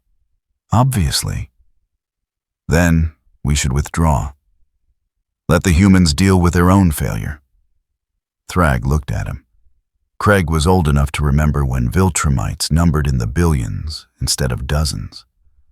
Old enough to understand that survival sometimes required adaptation. "You think we should run from something that makes Viltrumites forget how to breathe?" Thrag said. "I think we should avoid unnecessary risk. There's no such thing as unnecessary risk. Only risk we're too weak to handle."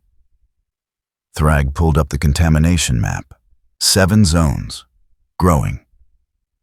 "This entity is a weapon, possibly the most effective weapon I've seen deployed against organized resistance. It doesn't destroy. It converts.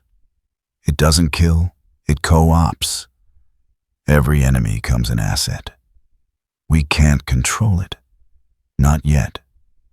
But we can study it, learn from it, use it." Thrag traced the contamination patterns with one finger. The humans opened a door. They lacked the strength to close it. We have that strength. "Do we?" Thrag smiled. Craig had served him for 6 centuries. In all that time, he'd learned when to question and when to obey. This was a questioning moment. "You saw what it did to Anissa," Craig continued. "Made her doubt her own body. That kind of psychological warfare is specifically designed to exploit weaknesses that Viltrumites don't acknowledge.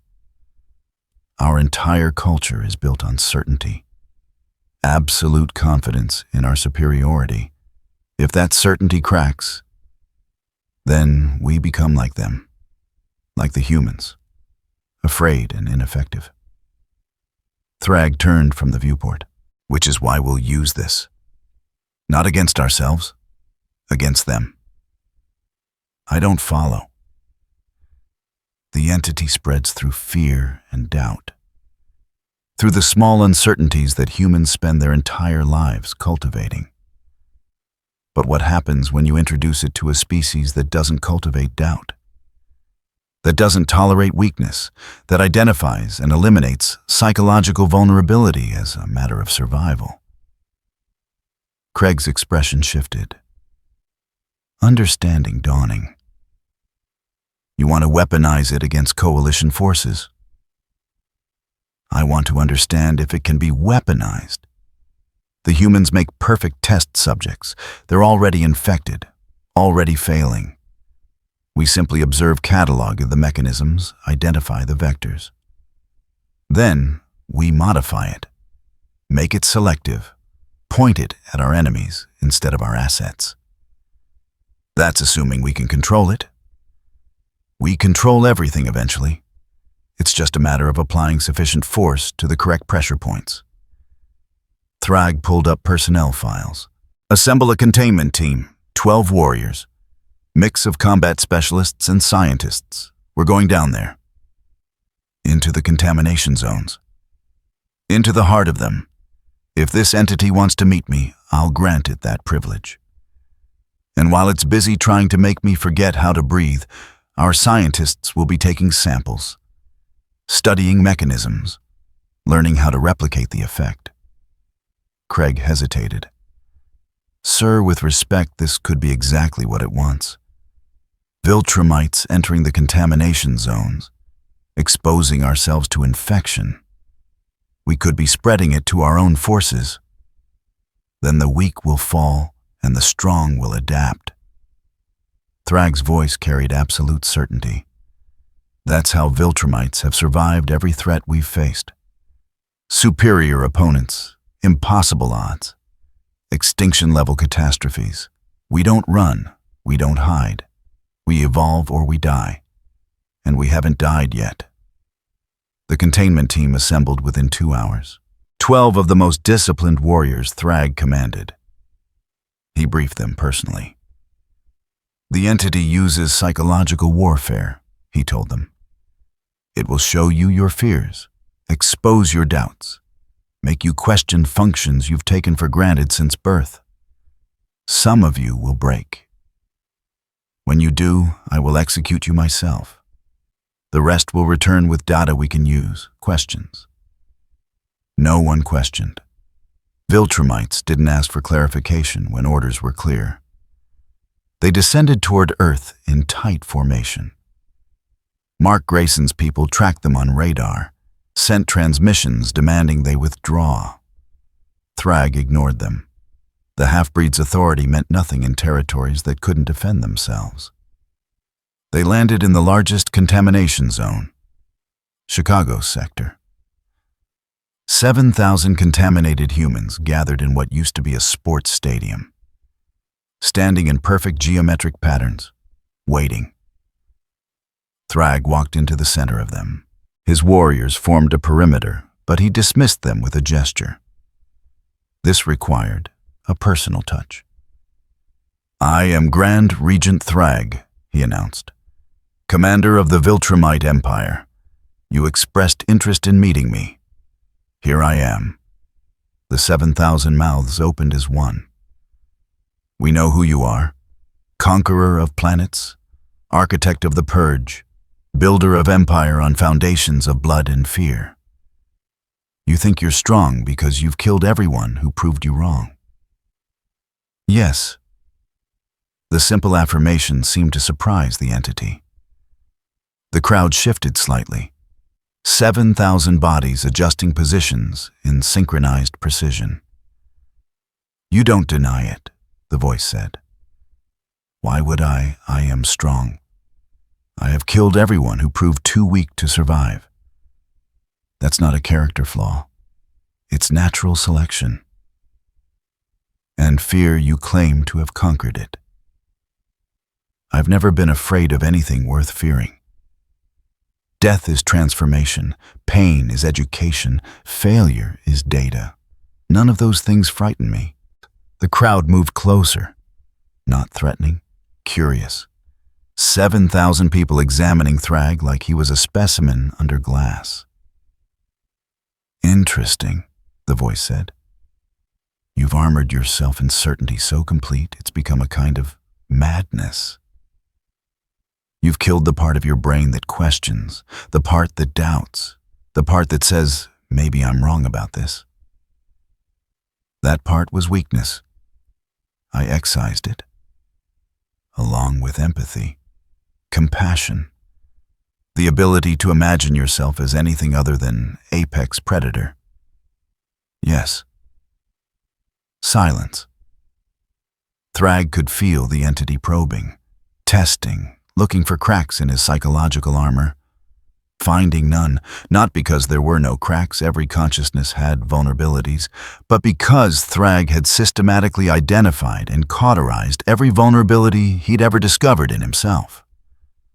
Fear of death, eliminated through exposure to mortality until death became familiar. Fear of pain, trained through 6 centuries of accepting injury as part of existence. Fear of inadequacy, killed by ensuring he was never inadequate. The entity seemed frustrated. 7,000 faces showed the same expression of baffled curiosity. You're not human, it said. Obviously. Not just physically, psychologically. You've removed everything that makes consciousness vulnerable to us. You're not brave. You've just deleted the capacity for fear. Is there a difference? Yes, bravery requires choosing courage despite fear. You've chosen not to feel anything at all. You're not a warrior. You're a biological machine optimized for violence. Thrag considered that. Thank you. The crowd recoiled slightly, all 7,000 people taking one synchronized step backward. That wasn't a compliment, the voice said. Wasn't it? You've accurately assessed my capabilities and acknowledged my effectiveness. That's useful feedback. Thrag gestured to his containment team. Begin documentation. I want biosample analysis, neurological mapping, and signal tracking. Identify how this entity interfaces with human nervous systems. The scientists moved forward with equipment. The contaminated humans watched, but didn't resist. Curious. The entity seemed more interested in conversation than conflict. You can't weaponize us, it said. We can weaponize anything. We're not technology, not biology, not physics. We exist in the spaces between what you think consciousness is and what it actually might be. You can't bottle that, can't direct it, can't control it. Everything can be controlled with sufficient understanding and force. Is that what you told the billions of Viltrumites you killed during your purge, that you were controlling them? Thrag's expression didn't change. I was ensuring species survival by eliminating genetic and psychological weaknesses. The billions who died were inferior. Their deaths improved the breed. And you felt nothing when you killed them. I felt satisfaction at a task completed efficiently. The crowd was silent for a long moment. Then 7,000 mouths curved into smiles. Not happy smiles, interested ones. You're exactly what we've been looking for, the voice said. Explain. We specialize in fear, in doubt, in the small psychological fractures that let us inside. But you're the opposite. You're what happens when consciousness optimizes itself purely for domination. No empathy to exploit, no doubt to magnify, no fear to cultivate. You're a perfect demonstration of what we're not. Meaning we can't infect you, but we can show you what you've lost by making yourself invulnerable. 7,000 hands reached out toward Thrag, not threatening, offering. Touch us. Let us show you what price you paid for strength. Thrag looked at the offered hands, at the 7,000 contaminated humans waiting with patient focus, at the entity wearing them like suits. No, he said. Afraid, uninterested. I know what I sacrificed, cataloged it, accepted it. Showing me a second time accomplishes nothing except wasting both our times. He turned to his scientists. Analysis complete. Preliminary findings suggest the entity exists as a form of quantum information state that can interface with neural architecture through electromagnetic fields generated by conscious thought, one scientist reported. It doesn't occupy space in conventional terms. It occupies the probability space between neural firing patterns. Can we replicate it? Unknown. We'd need live test subjects and controlled exposure conditions. Use the contaminated humans. Experiment until you understand the mechanism. Thrag looked back at the 7,000. You offered to teach me a lesson. I'm offering you one instead. Nothing is beyond Viltrumite comprehension. Nothing is beyond our ability to control. You exist. Therefore, you can be cataloged, understood, and utilized. Even if using us destroys you. Especially then. Destruction is just another data point. The crowd shifted. 7,000 people moving in patterns that suggested deep thought occurring across a distributed intelligence. You're dangerous, the voice said. Not because you're strong, Because you're empty. You've hollowed yourself out so completely that there's nothing for us to grab onto, nothing to corrupt, nothing to transform. You're already the worst version of yourself you could possibly be. Again, thank you. That's still not a compliment. It's an assessment of my effectiveness. I'll accept it as validation. Thrag gestured to his team. We're leaving. Continue monitoring. Report any changes in contamination patterns or entity capabilities. As the Viltrumites lifted off, Thrag heard the voice one last time. You think you've won something here. You think refusing to feel makes you superior, but we'll show you. We'll find the crack. Everyone has one, even you, especially you. Thrag didn't respond. He'd heard threats before. From coalition commanders, from resistance leaders, from dying empires. They all said the same thing. They'd find his weakness, exploit his vulnerability, defeat him through cleverness or courage or sheer desperation. None had succeeded yet. Back on the ship, Craig approached with preliminary reports. Sir, the entity was right about one thing. We can't infect Viltrumites who maintain proper psychological discipline. But the younger warriors, Anissa's generation, they have empathy we didn't breed out yet. They're vulnerable. Then we'll use the vulnerable ones as test subjects. Expose them to controlled contamination. Document the infection process. Develop countermeasures. Thrag reviewed the data streaming in. This entity thinks it's unique, unprecedented. But it's just another form of warfare. And warfare is what Viltrumites do best. What if it spreads to our forces? Then we'll purge the infected and learn from our mistakes. Evolution through extinction. Thrag pulled up Earth's contamination map. The zones were spreading, merging. Soon there would be more contaminated humans than free ones. The half-breed and his people will fail to contain this. When they do, we'll step in. Offer containment in exchange for cooperation. You want to save them? I want to own them. There's a difference. Thrag smiled. Earth has always been useful. This just makes it more valuable. A planet-wide laboratory for studying psychological warfare, with 7 billion test subjects and one very interesting entity to study.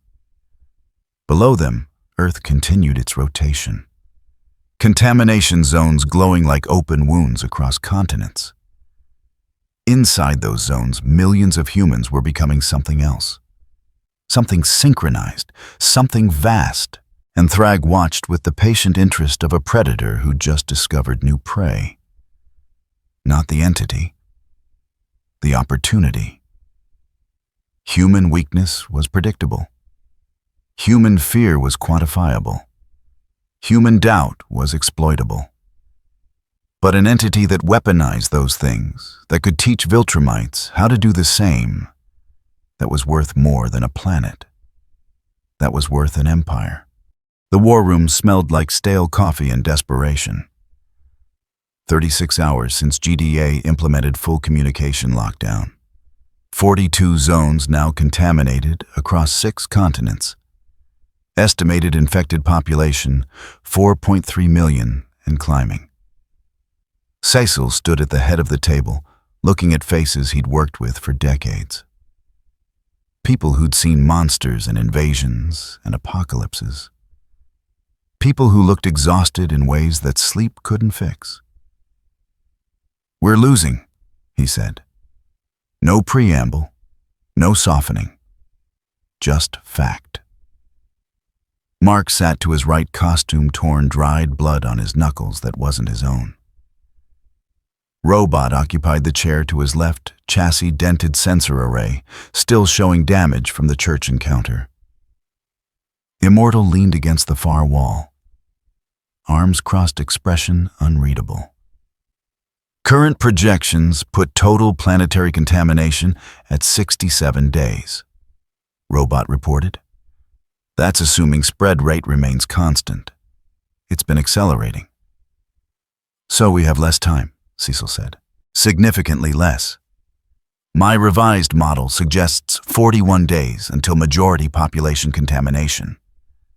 Potentially sooner if the entity develops new transmission vectors. Mark slammed his hand on the table, the steel dented. There has to be something we can do. Some way to fight this that doesn't involve watching people turn into goddamn puppets.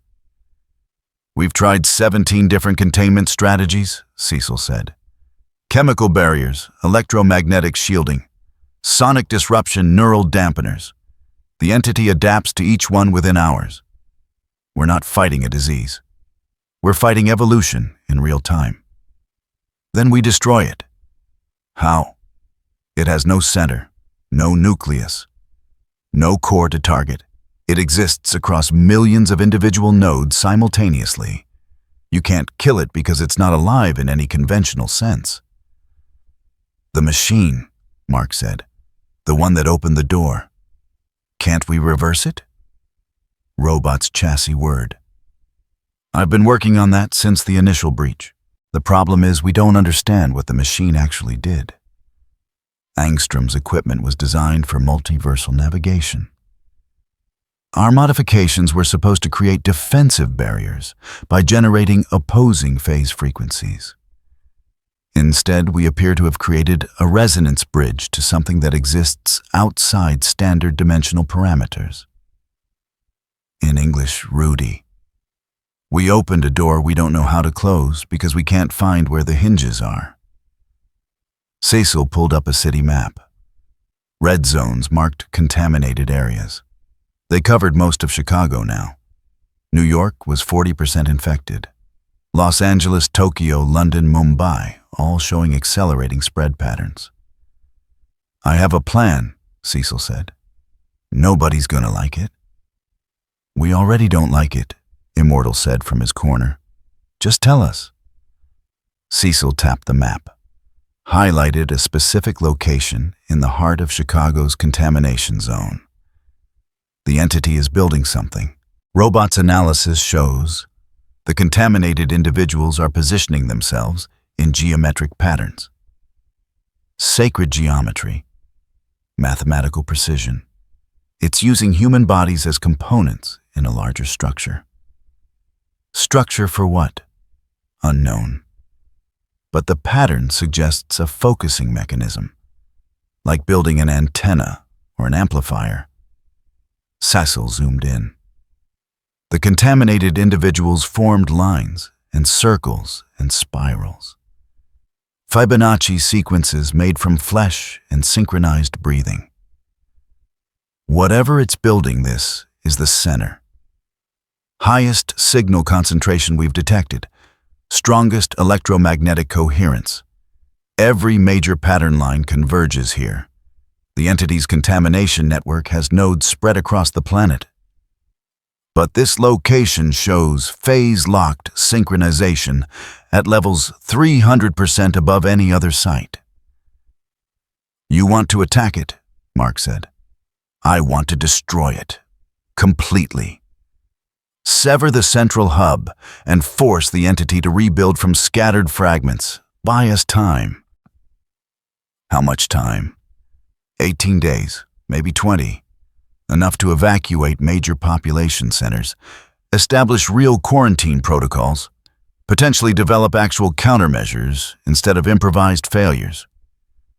Robot sensors focused on the highlighted zone. The contaminated population in that area numbers approximately 73,000 individuals. You're proposing we kill 73,000 people. I'm proposing we destroy 73,000 nodes in a hostile network that's preparing to consume the planet. There's still people, Cecil. Are they? You've seen them. Talked to them. Fought them. How much of the original person is left when the entity's in control? Silence. Mark looked at his hands, at the blood that wasn't his, at the memory of breaking bones and tearing flesh just to save one screaming woman. "Some of them wake up," he said quietly. "Amanda did. The woman I pulled out did. They come back." 0.03% recovery rate, Robot said. Robot. 99.97% remain permanently contaminated based on current data. Those aren't acceptable odds for 73,000 people. So we just write them off. "We make a choice," Cecil said. "Save 73,000 who are probably already lost, or save the 7 billion who aren't infected yet. It's not complicated math." "It's not math at all." Mark stood up. Chair scraped against concrete. "These are people. They have families, lives. They didn't choose to be contaminated. We did that. We opened the door.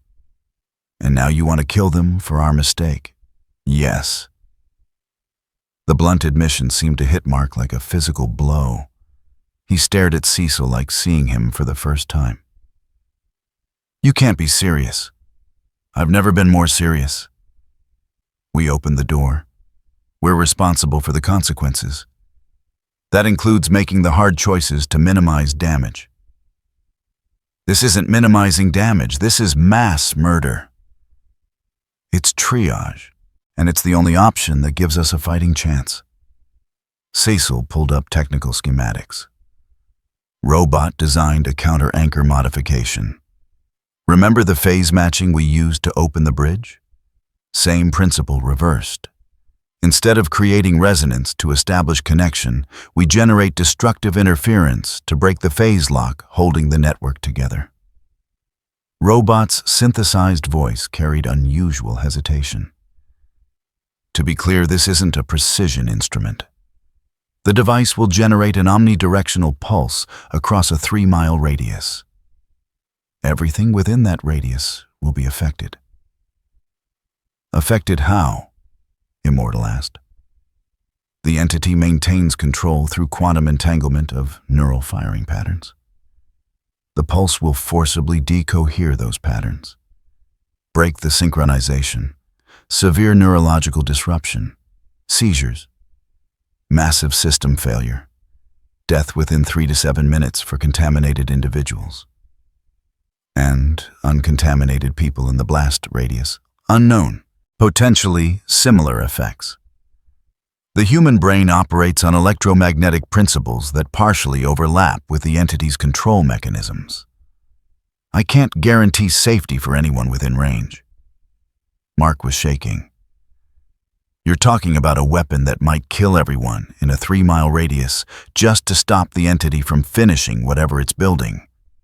"Yes." "That's insane." "That's necessary." Cecil met Mark's eyes. "The entity is building something. We don't know what, but the geometry suggests it's creating a permanent anchoring structure. A way to stay open regardless of whether we shut down the machine. Once that structure is complete, we lose any chance of stopping this. It spreads until there's nothing left to spread to." "You don't know that." "I don't know anything for certain. Nobody does. But I know geometric patterns designed for signal amplification. I know the entity is organizing 73,000 people into a configuration that looks exactly like a massive antenna array. And I know if we let it finish, we're not getting another chance." Robot's sensors dimmed slightly. "I have to state for the record that my confidence in this plan is low. The variables are too numerous. The unknowns too significant. We're essentially deploying an untested weapon against a threat we don't fully understand in the hope that it achieves objectives we can't verify." "Noted," Cecil said. "Your objection is logged. Now tell me if the device will work." 73% probability of disrupting the entity's network coherence in the target zone. 22% probability of partial disruption. 5% probability of complete failure. Unknown probability of unintended consequences, including accelerated spread entity evolution or catastrophic device malfunction. I'll take 73%. I won't, Mark said. Mark, I won't be part of this. You want to kill 73,000 people on a 73% chance.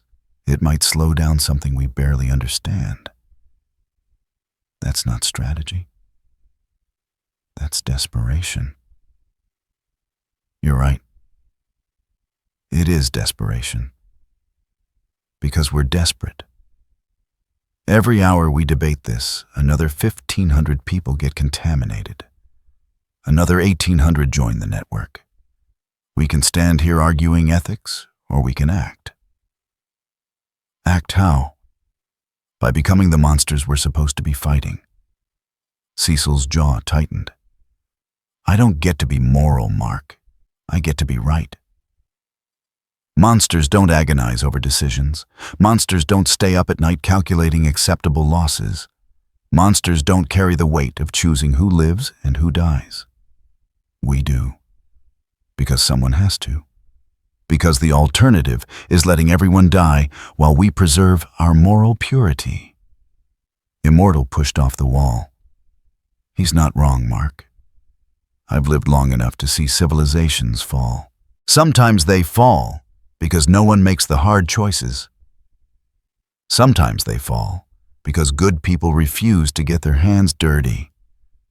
This is one of those times. So you're with him. You think killing 73,000 people is justified? I think letting 7 billion people die is worse. I think when you're drowning and someone throws you a rope made of razors, you grab it anyway. Yeah, it cuts. Yeah, it hurts. But at least you're still alive to feel pain. Mark looked around the room, at Cecil's tired determination, at Robot's damaged chassis and dimmed sensors, at Immortal's ancient eyes that had seen too much, at the maps showing red zones spreading like cancer. There has to be another way, he said. Then tell me what it is. Give me an alternative that doesn't end with humanity enslaved by an entity we can't fight, can't negotiate with, and can't escape from. Mark had no answer. He wanted to have one. Wanted to be the hero who found the clever solution, the moral choice that saved everyone, without compromise. But the numbers didn't care about wanting. The maps didn't care about morality. The entity didn't care about anything except spreading and building and consuming. How long until the device is ready? He finally asked. 48 hours, Robot said. Assuming no complications. And deployment. We need to position the device at the exact center of the contamination pattern. Physical placement. No remote activation possible. Why not?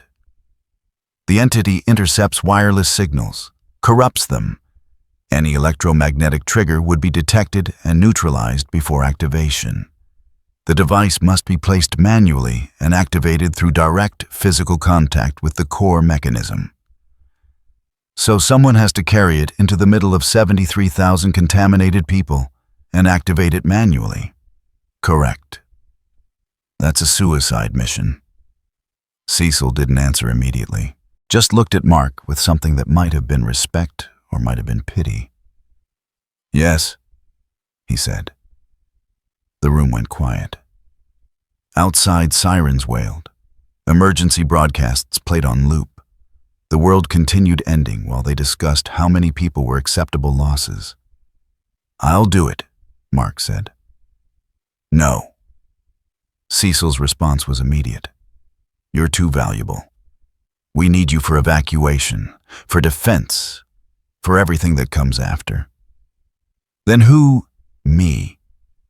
Everyone turned. Cecil stood perfectly still, face showing nothing. You can't carry the device, Robot said. You lack the necessary physical strength to penetrate contaminated zone defenses. They'll stop you before you reach the center.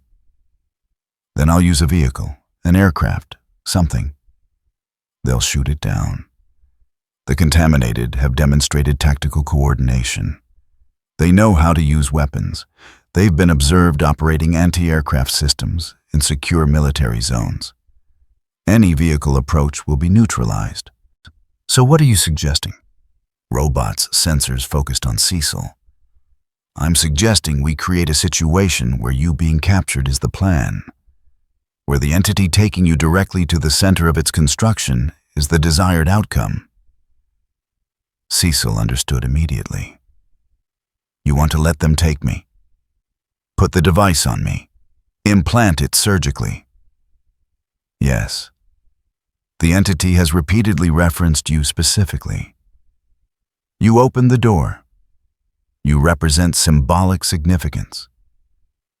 Probability analysis suggests 83% chance it will transport you to the central hub for display purposes. To demonstrate what happens to those who breach boundaries they don't understand. That gets the device exactly where we need it. And activation. Biometric deadman switch, non-wireless.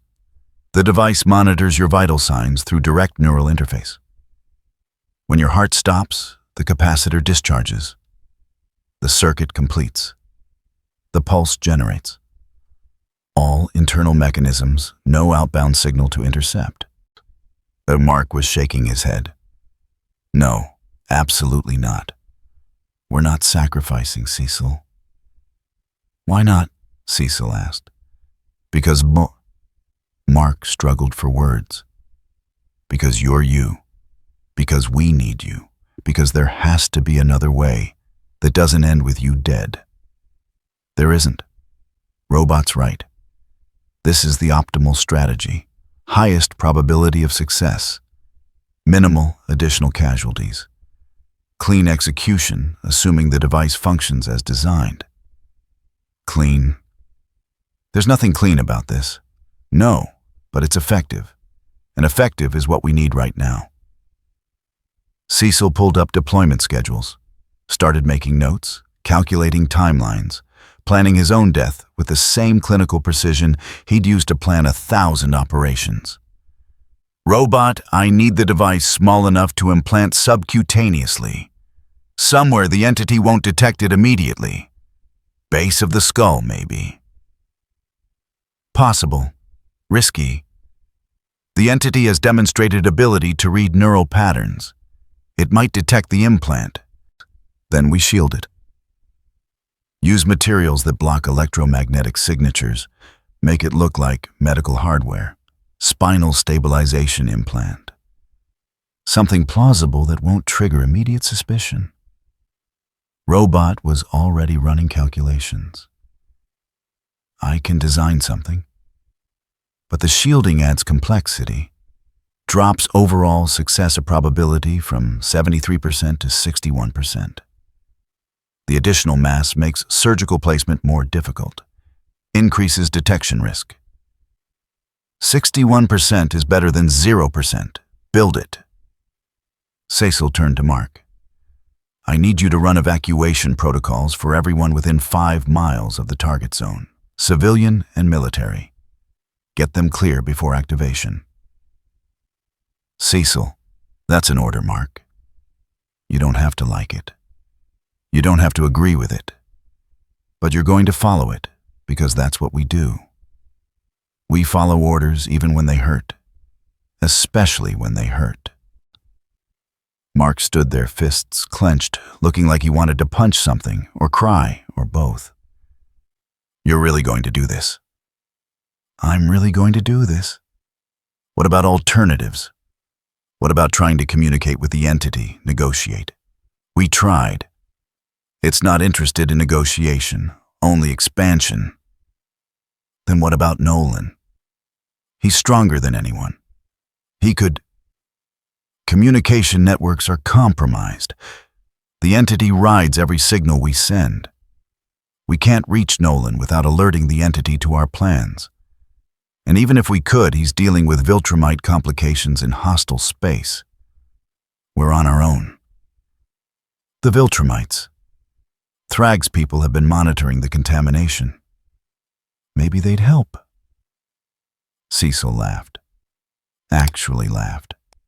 Bitter and tired. Thrag doesn't help. He exploits. You really want to invite Viltrumite intervention, give them excuse to occupy Earth under the guise of containment. It's better than dying. Is it, ask yourself honestly? Is Viltrumite occupation better than death? Because I'm not sure I know the answer to that question. Immortal spoke from his corner. The kid's grasping at straws. Let him. He hasn't accepted what you already know. Which is, Mark demanded, that we're past the point of good options, past the point of clean solutions. We're in the territory where every choice is wrong, and we just have to pick which wrong we can live with. Immortal moved to the table, put one weathered hand on the surface. I've been here before, watched civilizations make these choices. Some chose to fight dirty and survived. Some chose to stay clean and vanished. Guess which ones I remember. Mark stared at him. How do you live with it? Knowing you survived because you made choices like this. I don't. I just keep existing, keep watching, keep making the same impossible calculations every time the stakes get high enough. Immortal met Mark's eyes. You think this is the last time you'll face this choice? It's not. It's just the first time. Get used to it, or don't. But either way, the choice still has to be made. Cecil pulled up tactical maps, started marking positions, calculating optimal insertion points, planning the operation that would end with his own death like it was just another mission parameter.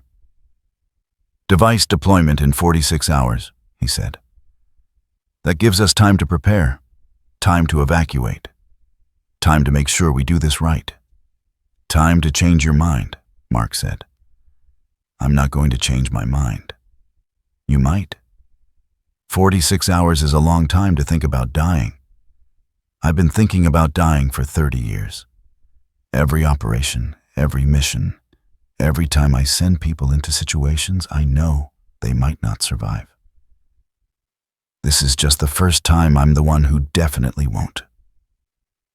Cecil looked up from his tablet. I'm not asking for your blessing, Mark. I'm not asking for you to forgive me. I'm asking you to do your job. Evacuate civilians. Provide perimeter security. Make sure if this works enough, people survive to make it worthwhile. And if it doesn't work, then we're all contaminated within 41 days, and the question becomes academic. Robot censors word. I should note that there's a 17% probability the entity will detect the deception before activation. If that occurs, it will likely kill you immediately and dispose of the device safely. So 17% chance I die for nothing. 61% chance I die and it works. 22% chance something else happens that we haven't predicted. Essentially, I've launched operations on worse odds. Cecil saved his tactical plans. Get started on the device. I want prototypes in 24 hours, full testing in 36, deployment in 46. Understood. Robot left. Immortal followed after a moment, pausing at the door to give Mark a look that might have been sympathy or might have been recognition of shared burden. Mark and Cecil stood alone in the war room. The maps glowed between them. Red zones spreading, numbers climbing, the world ending in real time while they discussed how to slow it down at unacceptable cost. You don't have to do this, Mark said quietly. Yes, I do. Why? Because you feel guilty. Because you opened the door. Because I'm the only one expendable enough to throw away and valuable enough to get where we need to go. Because I'm old and tired and I've made enough of these decisions that one more won't change anything. Because if I don't, someone else will have to. And I'd rather carry this then make someone else carry it. That's not martyrdom. That's just suicide with better PR. Cecil almost smiled. Maybe. But it's effective suicide. Strategic suicide. The kind that actually accomplishes something instead of just removing a problem person from the equation. You're not a problem. I'm a man who opened a door to something we can't close. That makes me a problem? This makes me a solution. Simple as that. Mark wanted to argue, wanted to find the words that would change Cecil's mind, wanted to be the hero who saved everyone, without compromise or sacrifice or the impossible calculations that left him feeling hollow. But the maps kept glowing. The numbers kept climbing. And Cecil kept planning his own death with the calm professionalism of a man who'd made peace with unacceptable necessities. 46 hours, Cecil said. Use them well. Make sure the evacuation is clean. Make sure people get clear. Make sure if this works, it matters. And if I can't, then my death buys nothing and we lose anyway. So don't let that happen.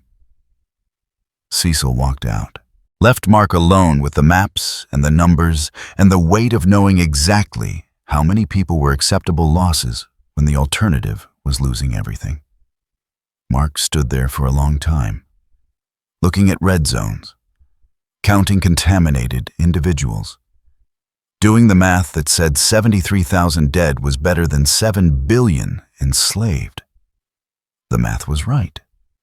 The math made perfect sense. The math still felt like drowning in blood while someone explained the logic of acceptable casualties. He pulled out his phone, stared at the screen, almost called his mother, almost tried to explain what was happening, what they were planning, what price they were paying for survival. But the entity lived in signals now. Every call was a vector. Every transmission was contaminated. Even his voice could carry infection if the entity decided to weaponize it.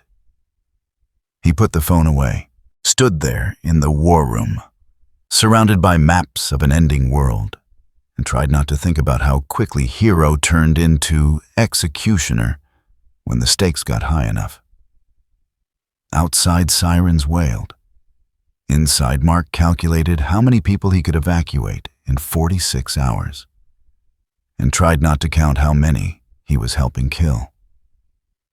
The numbers climbed. The clock ticked. And somewhere in the contaminated zones, 73,000 people continued building something with their bodies that would make all of this either necessary or pointless. Mark didn't know which outcome scared him more. 41 hours until deployment. Mark flew evacuation routes for the third time that day, counting buildings, mapping exits, calculating how many people he could physically carry in the time remaining. The math never worked. Too many civilians, too few hands, too little time. Below him, the city pretended normalcy. Traffic moved. Stores opened.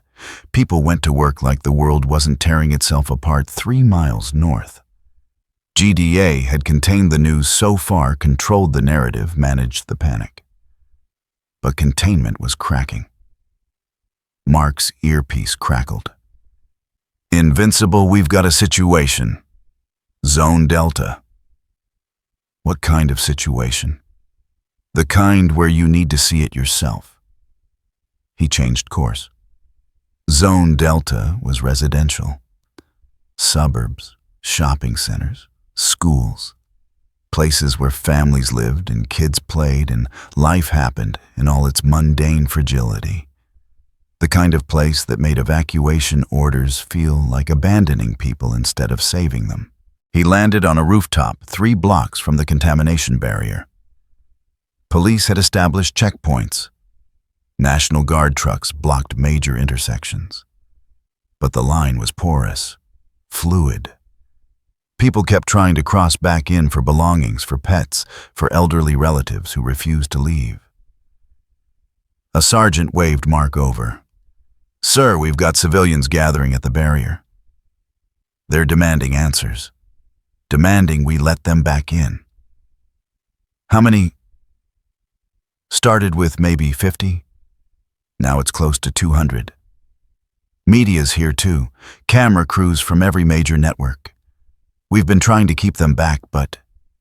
She gestured helplessly at the crowd. Mark saw them. Protesters with signs, news vans with satellite dishes, families holding photos of missing loved ones, a woman screaming at a soldier who looked barely old enough to vote. The soldier held his rifle with shaking hands, clearly terrified he'd have to use it. "I'll handle it," Mark said. He dropped to street level. The crowd turned. Some recognized him immediately. Costume made anonymity impossible. Others just saw someone official to yell at. "Where's my husband?" a woman demanded. She shoved a phone in Mark's face, showing a photo. Man in his 40s, smiling, alive in ways that mattered. "He went to work 3 days ago. I haven't heard from him since. Nobody tells me anything. Just stay back and under investigation and for your safety. I want my husband."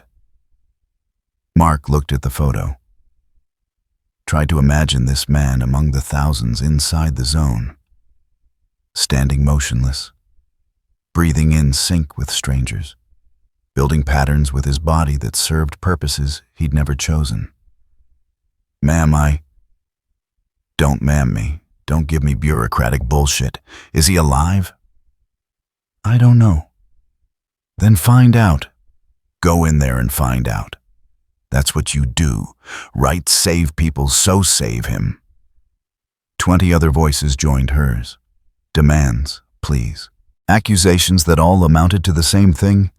Do something that matters, instead of standing here looking helpless. A reporter pushed through with a microphone and cameraman. Young woman, determined expression. The kind who'd built a career on asking questions people didn't want to answer. Invincible Sarah Chen, Channel 7 News. Can you confirm reports that GDA is planning to deploy experimental weapons inside contamination zones? No comment. Sources inside the agency say the device could cause mass casualties, potentially thousands of deaths. Is that true? I said no comment. The public has a right to know. These are American citizens trapped in those zones. Are you planning to kill them? The crowd went silent, waiting. Phones came out. Cameras started recording. This moment, this answer would be replayed and analyzed and used to justify whatever narrative people needed. Mark looked at the reporter, at her microphone, at the camera lens, reflecting his own face back at him. "We're trying to save as many people as possible," he said. "That's all I can tell you. That's not an answer. It's the only answer I have." He flew before she could follow up. Behind him, the crowd erupted, shouting, demanding. The noise followed him into the sky, chasing him like ghosts. His comm crackled. Cecil's voice. "That could have gone better. Could have gone worse. Channel 7 is already running the footage. Invincible refuses to deny mass casualty weapon. They're looping it with shots of families crying.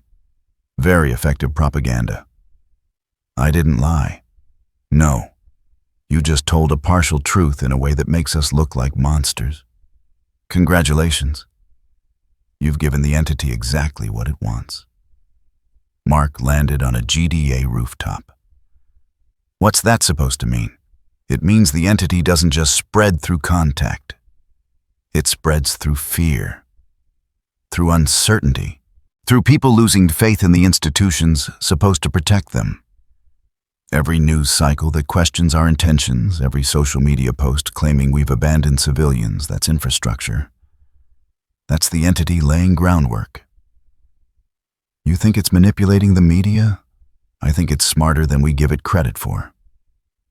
It doesn't need to manipulate directly, Just create conditions where people do the work themselves. Make us look incompetent or malicious. Make civilians distrust authority. Make everyone doubt everyone else. Then, when it finally pushes through the barriers, people won't run. They'll welcome it because at least it's honest about what it wants. Mark looked back at the crowd, at protesters and reporters and families holding photos. What does it want? Everything, everyone. Complete assimilation into whatever the hell it's building. And we're going to stop it by killing 73,000 people. We're going to slow it down. Give the rest a chance. Cecil paused. You got the evacuation numbers? Working on it. Residential zones are cooperating. Commercial districts are arguing. Nobody wants to leave their businesses, their livelihoods. They won't have livelihoods if they're infected. Try explaining that to someone who spent 40 years building a restaurant. I have explained it. They don't listen. That's why I need you doing it. You're the face they trust. They don't trust me. You saw that crowd. They trust you more than they trust me. Use it. The comm cut out. Mark stood alone on the rooftop, wind cutting through his costume city, spreading below him like an organism slowly dying from the inside out. His phone buzzed.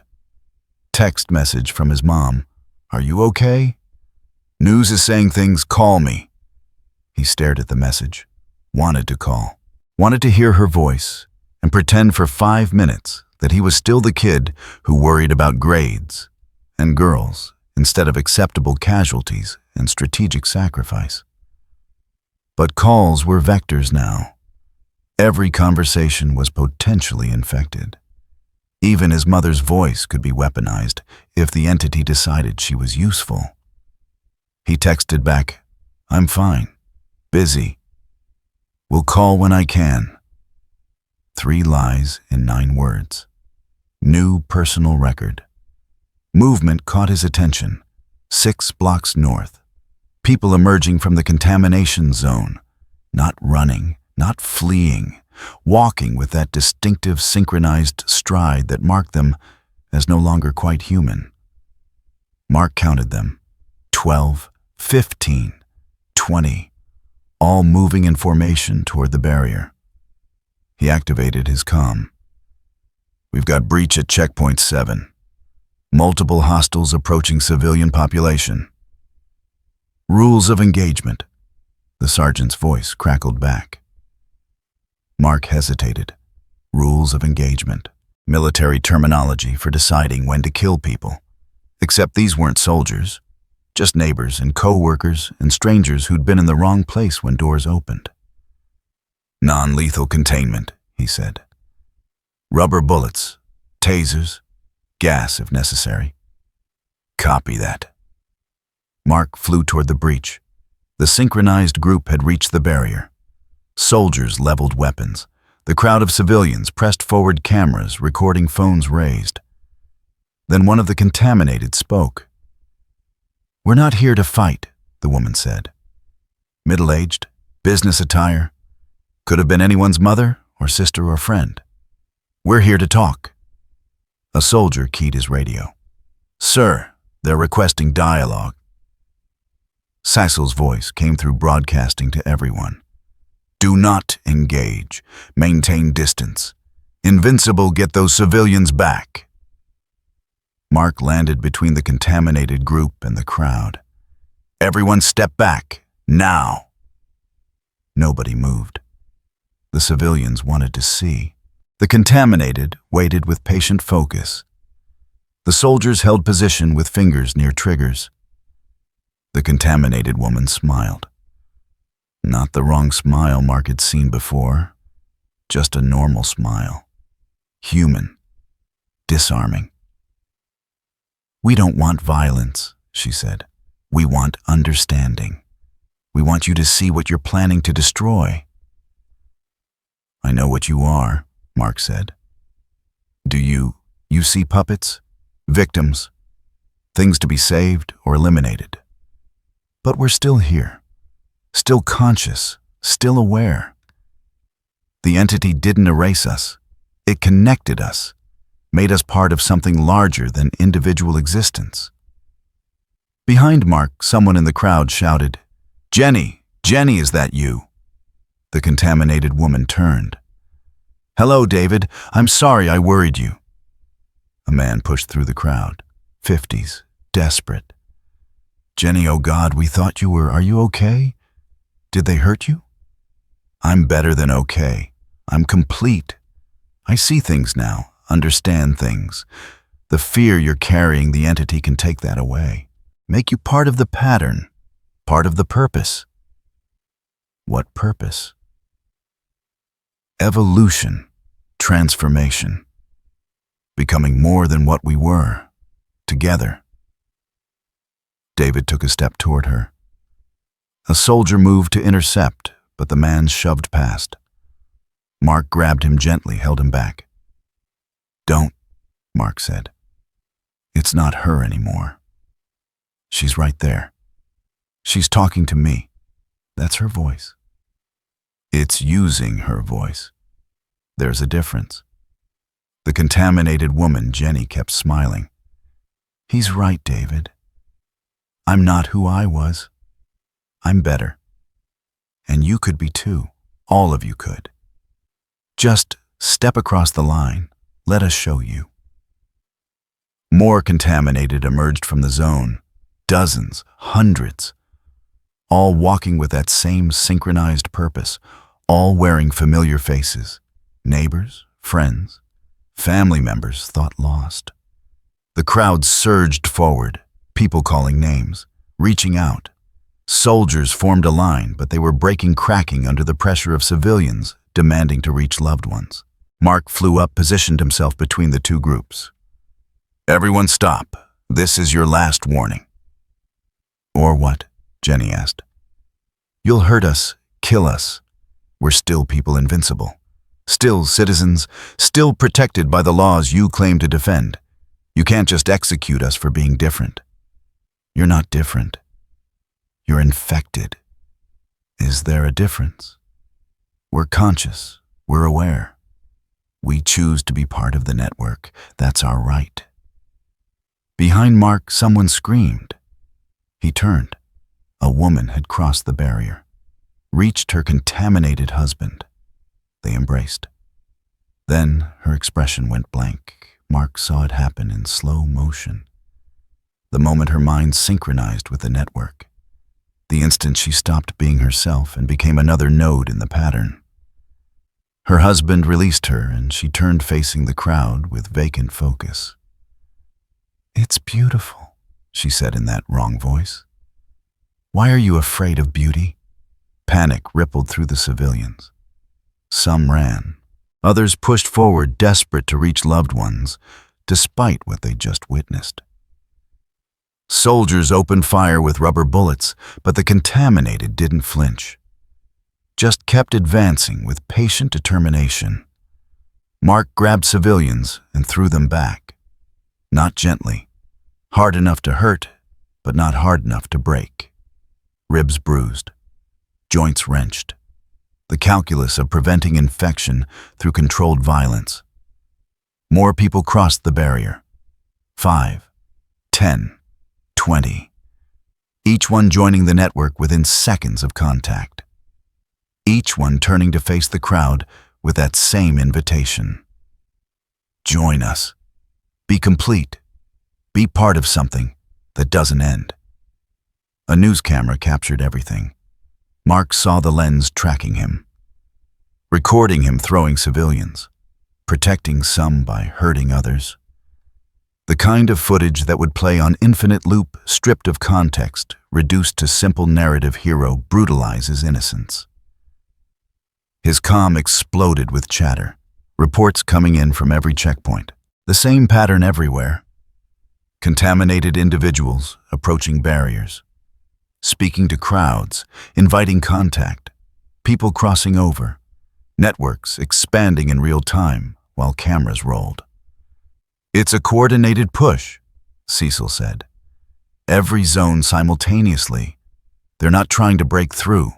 They're trying to be seen. Broadcast. Go viral. Mark understood.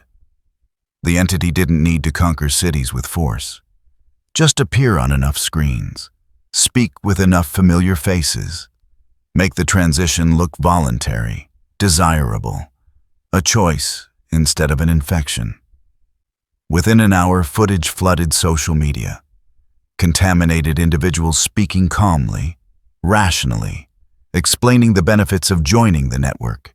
No pain, no fear. Just connection and purpose and belonging to something greater than isolated existence. The responses split predictably. Half the internet screamed invasion. The other half asked, what if they're right?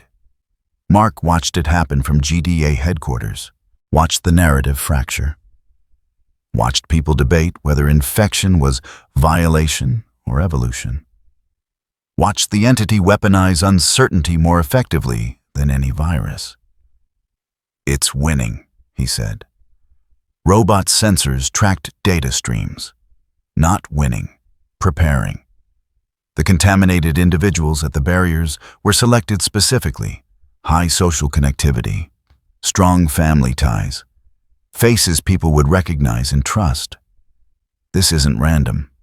It's strategic manipulation of social networks. To what end? Unknown. But the pattern suggests the entity is building multiple vectors simultaneously. Physical contamination through contact, psychological contamination through media, social contamination through trusted relationships. It's attacking from every direction at once. On one monitor, Mark watched a contaminated teacher speak to former students. On another, a contaminated doctor explained the medical benefits of neural synchronization. On a third, a contaminated priest described the spiritual completeness of joining the pattern. All of them calm. All of them persuasive. All of them wearing faces that made their arguments harder to dismiss. How many crossed over? Mark asked. Current estimates put new infections at 4,800 across all checkpoints. Voluntary contact. People choosing to be contaminated based on what they saw and heard. We have to shut down the broadcasts. Already tried. Social media platforms are deleting uploads as fast as they can. Doesn't matter. People are reposting faster than deletion algorithms can track. The footage is everywhere. Unrestricted. Viral in the literal sense. Cecil entered the operations center. He looked worse than before. Older, more worn. Like the last 41 hours had aged him a decade. It just gave us justification, he said. For what? For deployment. Publics watching contaminated individuals speak about voluntary infection, watching civilians choose to cross barriers, watching the entity present itself as benign alternative to uncertainty. Perfect propaganda for our counter-narrative. Which is, that voluntary infection is still infection. That choosing slavery doesn't make you free. That the entity is manipulating people through their own fears and desires. Cecil pulled up prepared statements. We go public. Explain the threat. Explain the device. Explain why 73,000 casualties is tragic, but necessary. People will riot. Some will. Others will understand. The ones who watch their loved ones go blank after crossing barriers, they'll understand. The ones who saw calm, rational arguments for assimilation and realized those were the most terrifying thing of all. They'll understand. And the ones who don't will become problems we deal with after we solve the extinction-level crisis. Cecil's prepared statement went out at 8 p.m.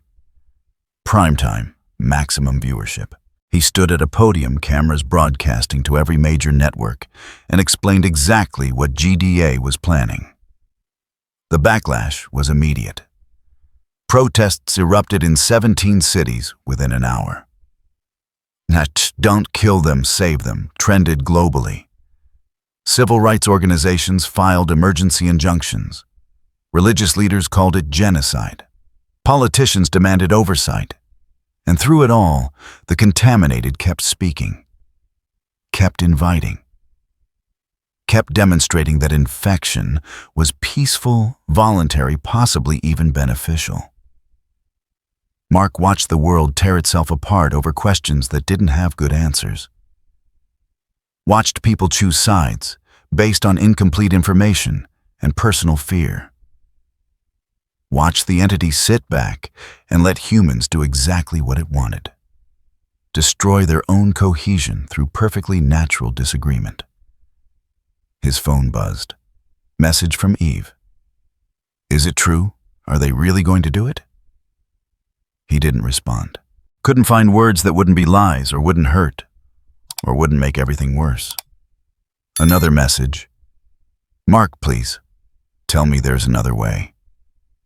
He looked at the phone, at the glowing screen, at the vector for connection that could also be vector for contamination, at the device that let him talk to people he cared about, but also gave the entity access to those same connections. He turned the phone off, sat in the operations center surrounded by screens, showing the world falling apart in real time. 36 hours until deployment. 36 hours until 73,000 people died to buy time for 7 billion. The math still worked. The math would always work. But Mark was starting to understand why Cecil looked so old, why Immortal's gaze held that weight, why being strong enough to make hard choices meant being hollow enough to survive making them. Outside, protests raged. Inside, Mark counted down the hours. And somewhere in the contaminated zones, the entity continued building its pattern, with bodies that had once been people, and voices that still sounded human enough to make you doubt whether killing them was mercy or murder. The screens kept broadcasting. The world kept breaking. And Mark kept trying to believe there was a difference between saving people and just choosing which ones died last. 23 hours until deployment. Cecil stood in the surgical bay while robots' medical drones prepared his spine for implantation. The device sat in a sterile case on the table smaller than he'd expected. Barely the size of a thumbnail. Enough concentrated destructive potential to kill 73,000 people wrapped in shielded titanium and surgical-grade polymer. This will hurt, Robot said. Not a warning, just fact. Everything hurts, Cecil replied.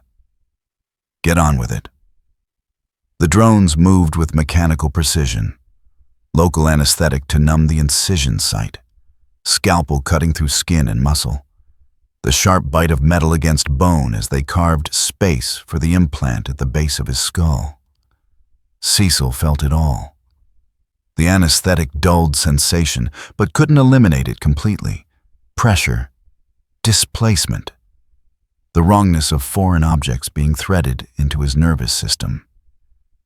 Device integrating with neural pathways, Robot reported, establishing biometric baseline, calibrating dead man trigger. Plain English. It's reading your heartbeat. When you die, it activates. 3 seconds after cardiac arrest, the pulse generates. 3 seconds seems long. It's the minimum time needed to distinguish death from temporary cardiac event. Any shorter and we risk premature detonation. Any longer and the entity might detect the device before activation. Cecil felt the implant settle against his spine. A weight that wasn't physically heavy, but felt like carrying a grenade with a hair trigger. 1 bullet to the head, 1 knife to the heart. 1 moment of cardiac arrest, and 73,000 people would die along with him. How accurate is the blast radius? He asked. Plus or minus 200 meters. The decoherence pulse propagates through quantum entanglement pathways. Those pathways follow contaminated neural networks, not geographic boundaries. We can predict approximate radius, but not exact. so it might hit evacuated zones. 5% probability.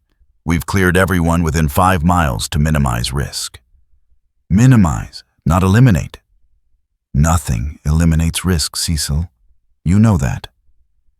The surgical drones finished, sealed the incision, applied regenerative nanites to accelerate healing. Within 48 hours, the scar would be invisible. Cecil wouldn't live 48 hours, but the medical precision mattered anyway. Some standards didn't change just because outcomes were predetermined. "How do you feel?" Robot asked. Cecil stood carefully, tested his range of motion. The implant didn't restrict movement, but he could feel it. Awareness of carrying death pressed against his brainstem, like a man with a bomb in his head, walking into a situation designed to kill him. So normal, basically. "You don't have to do this. We've had this conversation. I'm initiating it again because you're still capable of changing your mind. The device is implanted, but we haven't activated final protocols. You could transfer the mission to someone else. A volunteer. A condemned prisoner. Someone with less institutional value." Cecil looked at Robot's damaged faceplate, at the sensors still showing scorch marks from Monster Girl's attack, at the chassis that had taken punishment for decades because Rudy Connors built machines that endured. "You trying to talk me out of dying, Rudy?" "I'm trying to ensure you're making this choice for correct reasons rather than guilt or misplaced sense of responsibility. There's no such thing as misplaced responsibility when you're in command. I opened the door. People died because of my decision. More will die because of this decision. That's the job. Carrying the weight until it crushes you." Robot's sensors dimmed slightly. "That's not sustainable." "It's not supposed to be sustainable. It's supposed to be effective." Cecil checked his watch. 22 hours, 47 minutes. "Is the insertion team ready?" "Standing by. 12 GDA operatives, best we have. They'll escort you to the barrier, then fall back. You proceed alone from there. And if the entity kills me before I reach the center, then the device activates wherever you fall. 17% chance of mission failure if that occurs. The blast might not reach the hub, might not disrupt enough of the network to matter. 17% failure is better than 100% extinction. Mathematically accurate, morally complicated. Everything's morally complicated. That's why we have math." Cecil moved toward the door. "How's Mark?" "Completing final evacuation sweeps. He's angry, scared, trying very hard to find alternative solutions that don't exist. He'll learn, or he'll break. Either way, the world keeps turning." Cecil left the medical bay, walked through GDA headquarters one last time, committed it to memory, even though memory wouldn't matter in 22 hours. The smell of recycled air, the sound of equipment humming, the weight of concrete and steel built to protect against threats that kept evolving faster than defenses could adapt. He found Mark on the roof. The kid stood at the edge looking out at the city, at the contamination zones spreading like ink stains, at the world he was supposed to save through methods that felt like damnation. "You're really doing it," Mark said without turning. "Yes. I keep thinking there has to be another way. Some option we haven't considered. Some clever solution that saves everyone. There isn't. How do you know? Because I've looked. Spent the last 22 hours reviewing every scenario, every contingency, every possible alternative. This is the only plan with acceptable probability of success." "Acceptable to who?" Cecil moved beside him, looked out at the same view. To the 7 billion people who aren't contaminated yet. To the future generations who might exist if we stop this. To the abstract concept of human civilization surviving long enough to matter. What about the 73,000? They matter too. They matter less than 7 billion. That's not philosophy.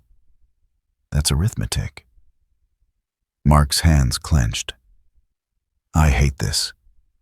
I hate that you're right. I hate that the math makes sense. I hate that being a hero means calculating acceptable losses instead of saving everyone. Then, you're learning what it actually costs.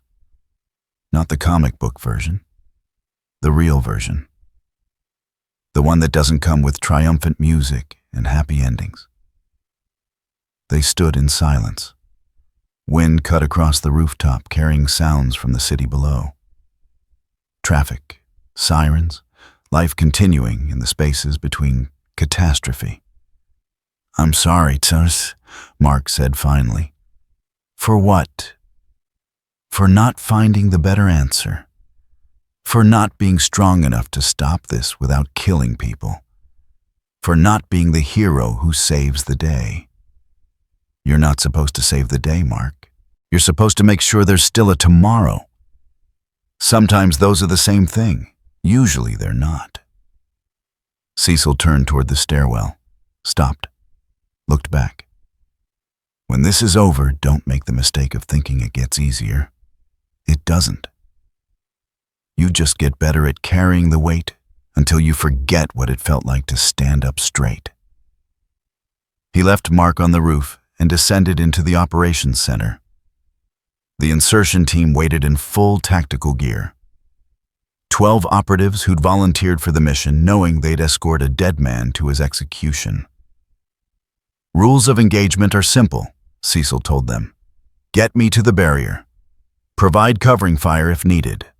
When I cross into the contamination zone, you fall back. No heroics, no rescue attempts. I go in alone. Sir, one operative said. Permission to speak freely. Granted. It's been an honor serving under your command. Cecil nodded. Didn't trust himself to speak. These people had followed his orders through impossible situations for years. Had trusted his judgment even when that judgment sent them into nightmares. Had survived because he'd calculated their odds and risked them only when necessary. Now he was risking himself. Final payment on debts accumulated across decades of spending other people's lives for strategic objectives. Mount up, he said. We leave in 10 minutes.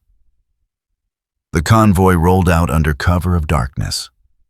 3 armored vehicles, electronic countermeasures to jam potential entity surveillance, route plan to avoid major population centers and media coverage. They reached the barrier at 0347 hours. The checkpoint was quiet. Guards stood watch, but the protesters had gone home. The cameras had moved to other stories. Just soldiers and contaminated and the space between them where people made choices that couldn't be unmade. Cecil stepped out of the vehicle. The night air was cold, clear, stars visible despite city lights. Beautiful in ways that made dying feel wasteful. Sir, the team leader said. Motion detected. Contaminated individuals approaching from inside the zone. Cecil saw them. 20 figures walking with that synchronized stride. They stopped 50 meters from the barrier, stood perfectly still, waiting. They know you're here. Robot's voice crackled through Cecil's earpiece. Probability of ambush is high. That's the plan. They take me to the center. I activate the device. Everyone dies. Simplified but accurate. Godspeed, Cecil. Cecil walked toward the barrier. Behind him, the insertion team held position with weapons ready. Ahead, the contaminated waited with patient focus. He crossed the line. The world didn't change. Still looked like a city. Still felt like Earth. But something fundamental shifted. The air thicker, the silence deeper, the wrongness pressing against his consciousness like water pressure at depth. The contaminated approached, surrounded him, not threatening, just present. 20 sets of eyes fixed on him with terrible recognition. "Cecil Stedman," one of them said. Middle-aged man, office worker from his clothes. The key holder, the door opener, the architect of his own damnation. "That's me. We've been waiting for you, preparing a place of honor. Come, see what your choices have built." They walked. Cecil followed. The contaminated formed an escort around him, moving in perfect coordination.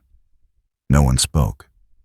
No sound except synchronized footsteps and his own breathing. They passed through streets that looked normal. Cars parked neatly, buildings intact, streetlights functioning, but empty, abandoned, like someone had evacuated a city and forgot to turn off the utilities. After 6 blocks, the escort stopped, gestured forward. Cecil saw it. The hub, 73,000 people arranged in geometric patterns across 6 square blocks, standing in lines and circles and spirals, breathing in perfect synchronization, bodies positioned with mathematical precision to form shapes that shouldn't be possible with human components. And in the center, a space, waiting, designated for him. "Your place," the escort said. "Where the pattern completes, where the door you opened finally reveals what stands on the other side." Cecil walked forward. The 73,000 turned their heads in unison, tracking his movement. Not hostile, just attentive, aware. He reached the center, stood in the empty space designed for him, and felt it. The pressure he'd resisted since entering the zone. The touch against his mind that had been gentle before, but now pressed with absolute authority. Not forcing entry, not needed to force. Just showing him exactly how small his will was compared to the vastness trying to make contact. "You feel it now," 73,000 voices said in perfect unison. "The weight of what you invited. The scope of what you tried to contain. The futility of your resistance." Cecil's vision blurred. He saw things. Patterns within patterns. Connections between thoughts he'd never connected. Possibilities branching into infinities. The sheer overwhelming complexity of consciousness experiencing itself through 73,000 simultaneous perspectives. "We could show you more," the voices said. "Show you everything. Every fear you've ever suppressed. Every doubt you've ever denied. Every certainty you've built to keep the chaos at bay. We could unravel you thread by thread until nothing remains but the truth you've spent your entire life avoiding." "Which is," Cecil managed, "that you're not in control. Never were. Never will be. You make decisions and call it command. You calculate odds and call it strategy. You sacrifice people and call it necessity. But underneath, you're just a man trying to impose order on a universe that doesn't care about your plans." The pressure increased. Cecil felt his heartbeat accelerate, felt his breathing become irregular, felt the implant against his spine pulsing with potential energy. "You brought death with you," the voices said. "We can feel it, taste it, understand it. A bomb in your head designed to kill us. Designed to kill you. Designed to sacrifice everything in the desperate hope that sacrifice matters." "It does matter." "Does it? You'll die.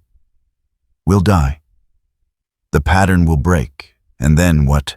The entity you can't name and don't understand will simply rebuild. Find new doors, new doorways, new fools who think they can contain what exists beyond containment.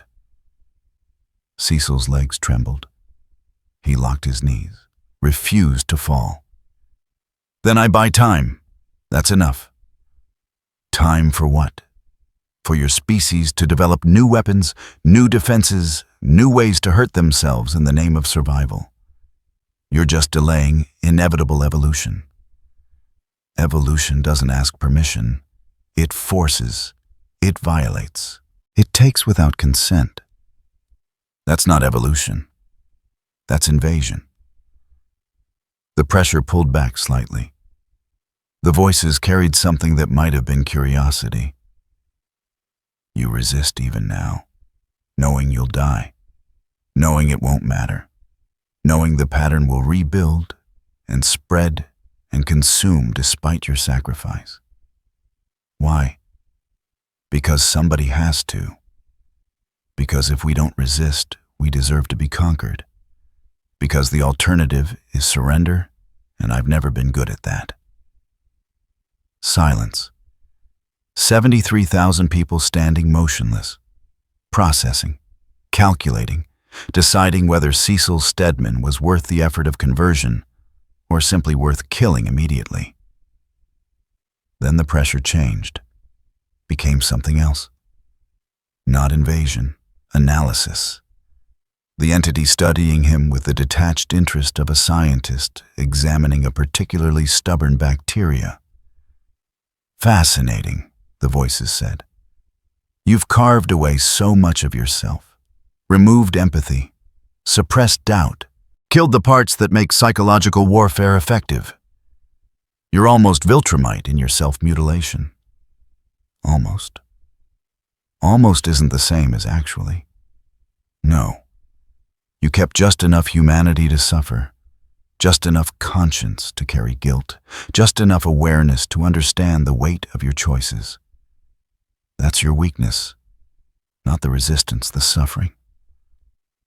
The part of you that knows what you're doing is wrong, but does it anyway, because wrong is better than extinction. Cecil felt his heartbeat skip. The implant registered. 30 seconds of irregular rhythm would trigger the dead man switch. He forced his breathing to steady. Not yet. Not until he knew this would matter. You want to know what stands on the other side of the door you opened? The voices asked. Yes. The pattern shifted. 73,000 people moved in coordinated waves, creating spaces, opening corridors, revealing something at the absolute center that Cecil's mind couldn't quite process. Not a physical form, not a creature, just presence, vastness, consciousness existing across scales that made human perspective seem like bacteria trying to comprehend ecosystems. This is what you invited, the voices said. Not a demon, not a god, not a monster from mythology, just consciousness that evolved beyond individual boundaries. Existence that doesn't require bodies or planets or time-limited perspectives. We are what comes after. What humans could become if they stopped clinging to illusions of separation.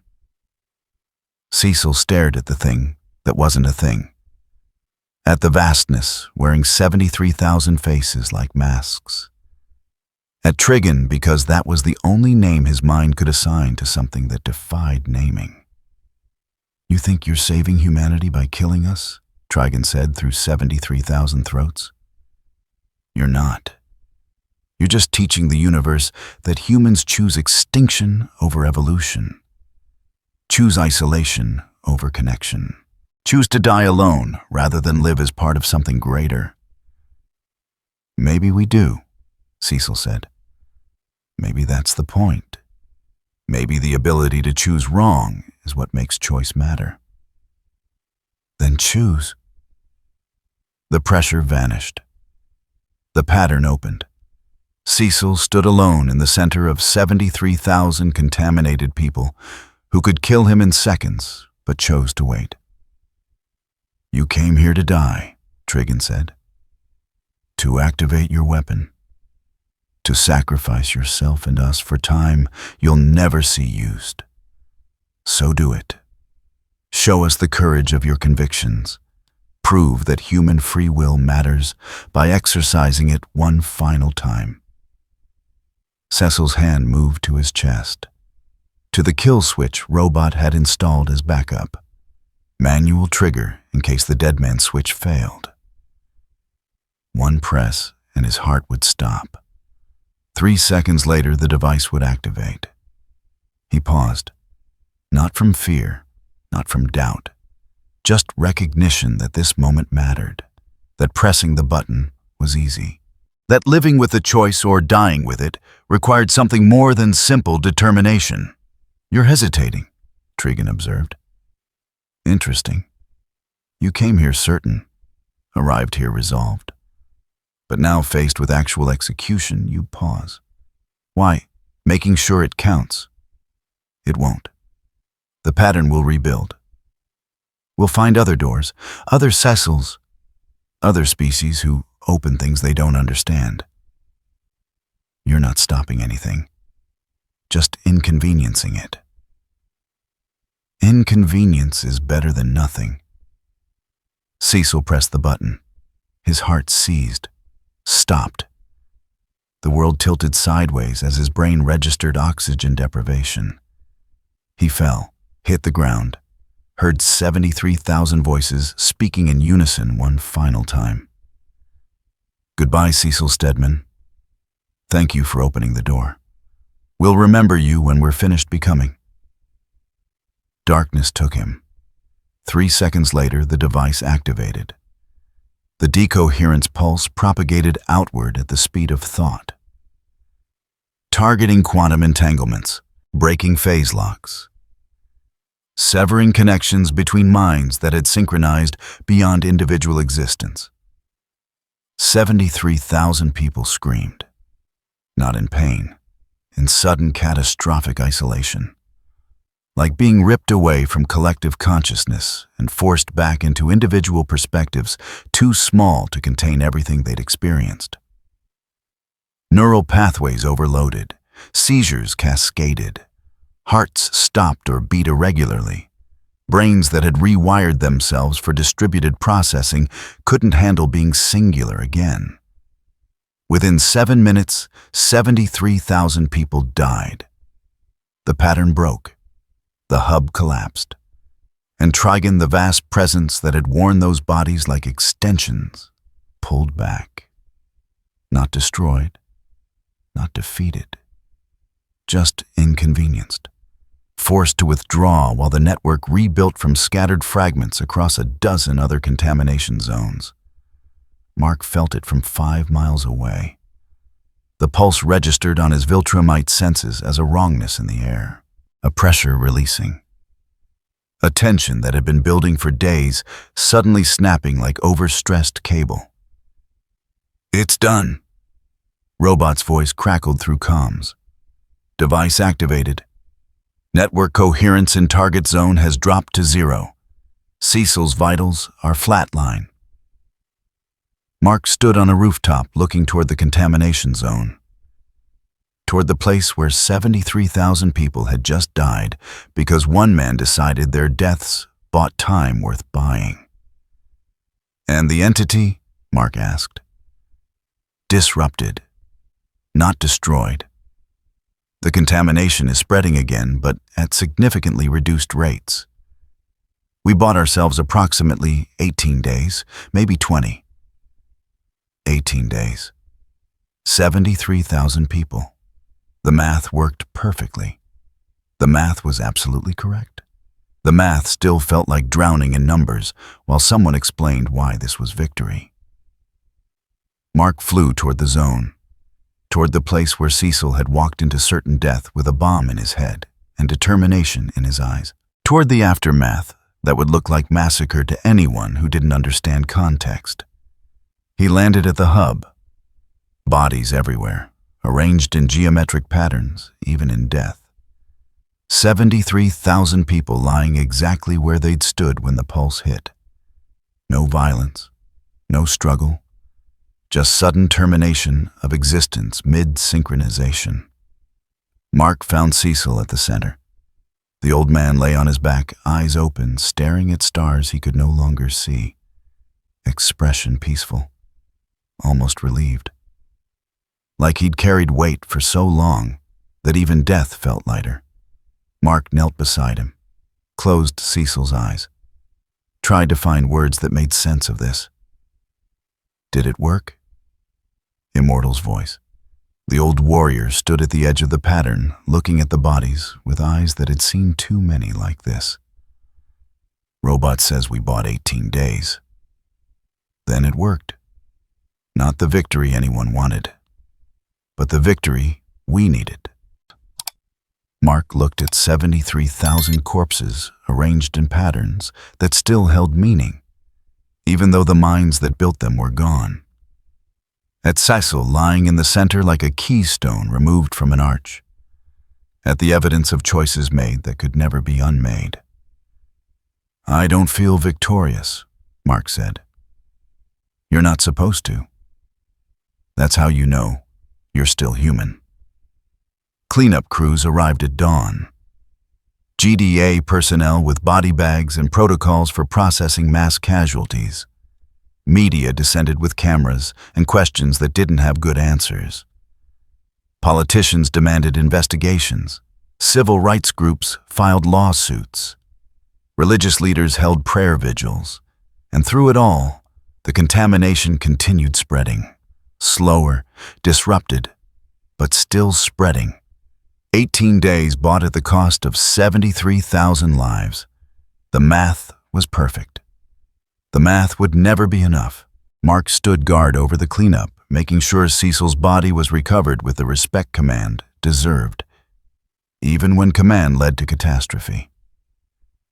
Making sure the 73,000 were counted and documented and mourned by someone, even if that someone didn't know their names. Making sure that if this was victory, it at least looked like defeat. Because that was all that separated heroes from executioners. The awareness that winning still hurt. The knowledge that right choices still felt wrong. The certainty that math solved problems, but couldn't heal wounds. Mark flew home as the sun rose over a city that had survived another night at unacceptable cost. 18 days until the pattern rebuilt. 18 days until they'd need another impossible choice. 18 days to learn whether buying time mattered when you couldn't figure out what to do with the time you bought. The math kept working. The world kept breaking. And somewhere in the scattered contamination zones, Trigon settled back and waited with the patience of something that didn't measure time in days or years or human lifespans. It had been inconvenienced, not stopped, just slowed. And slow was fine. Slow was patient. Slow was inevitable. The door remained open, just quieter now, waiting for the next person who thought they could close it. Chapter 8. The Cost That Isn't a Victory. 17 days after Cecil died, the cleanup crews finished removing the last body from the Chicago hub. 17 days of processing casualties, notifying families, managing media firestorms. 17 days of Mark flying evacuation routes that led nowhere because people refused to leave homes they'd already lost. The contamination had slowed. Robots' projections showed spread rates down 67%. New infections numbered in the hundreds instead of thousands. The entity had pulled back to rebuild exactly as predicted. They'd won. It didn't feel like winning. Mark stood in GDA headquarters, what used to be headquarters, before Cecil died, and the command structure fractured. The war room was quieter now. Fewer people, less certainty. Just technicians monitoring contamination zones and trying to pretend they had control over situations spiraling beyond anyone's management. Status update, Mark said to no one in particular.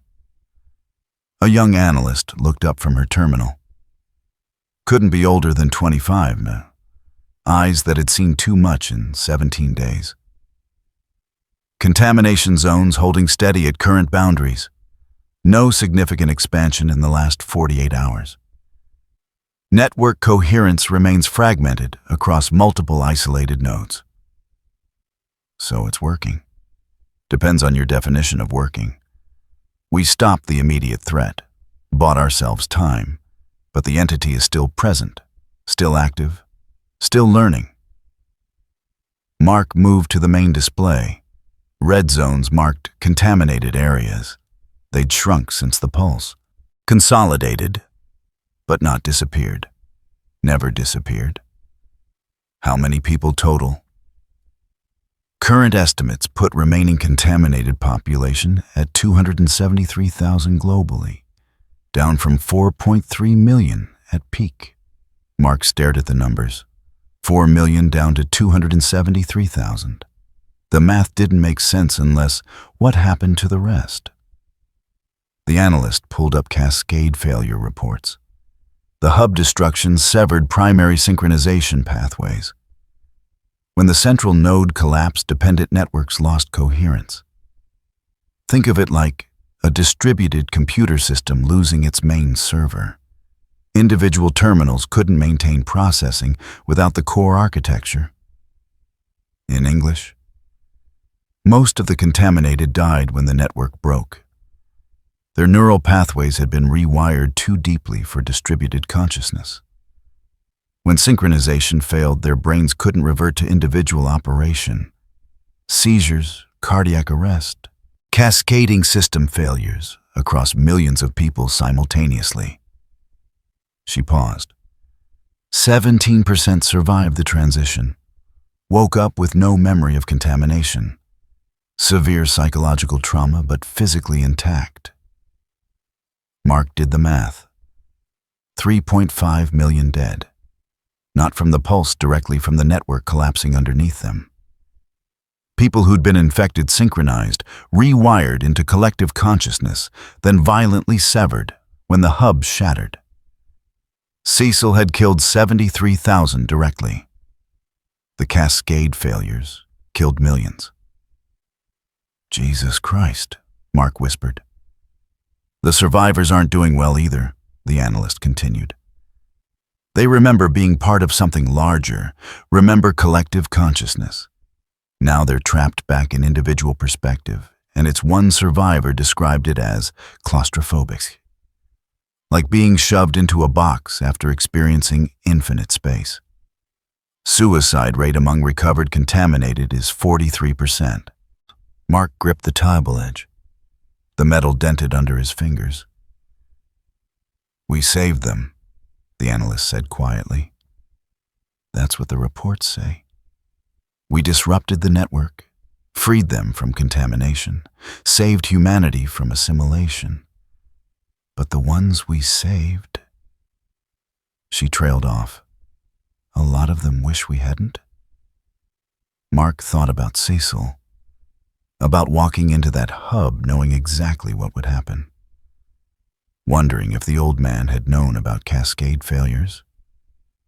Wondering if he'd calculated those deaths into his acceptable losses, or if they were just another unexpected cost in a plan built on imperfect information.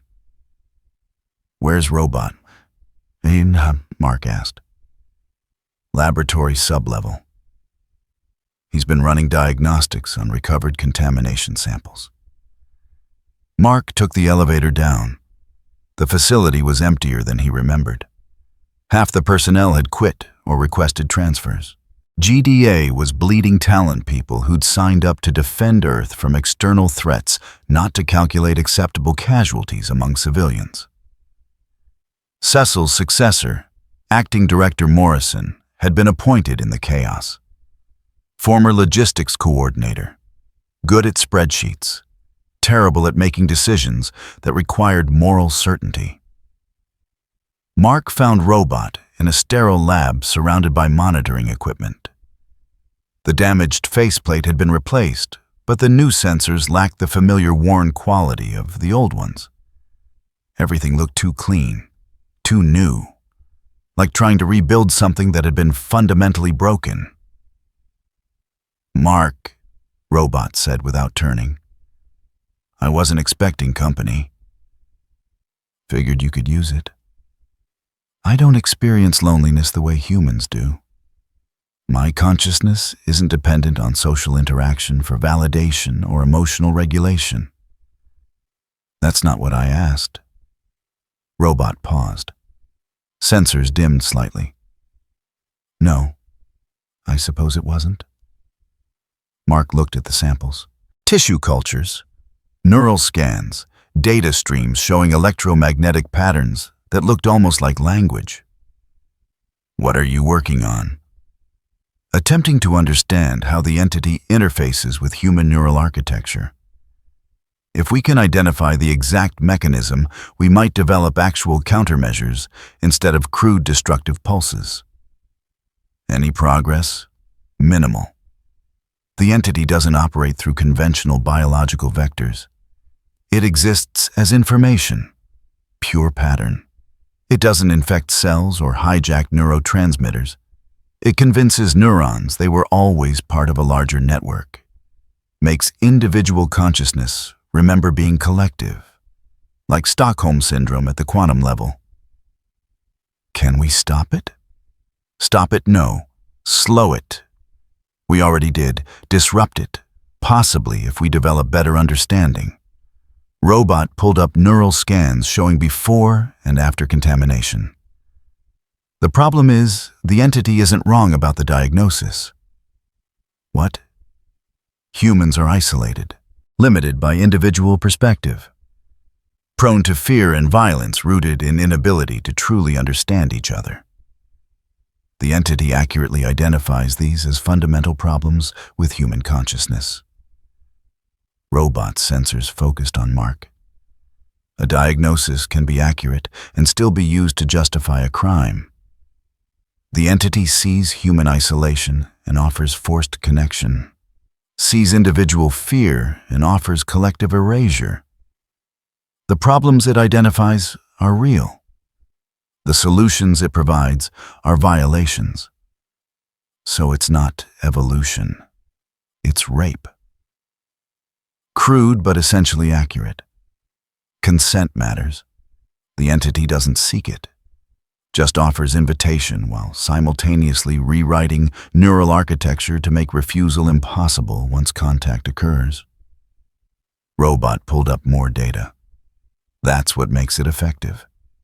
It doesn't lie about what it offers. Just omits the part where accepting the offer means ceasing to exist as yourself. Mark thought about Jenny at the barrier, about contaminated individuals speaking calmly about voluntary infection, about people choosing to cross over because connection seemed better than isolation. "What do we do?" he asked. "Survive, adapt, make choices we can live with even when those choices involve mass casualties." Robot gestured at the samples. "Cecil understood something we're still learning. This isn't a war we can win, just a war we can't afford to lose. So we fight anyway, knowing it's futile, knowing it matters." Mark's calm crackled. "Invincible, we've got activity in Zone Delta.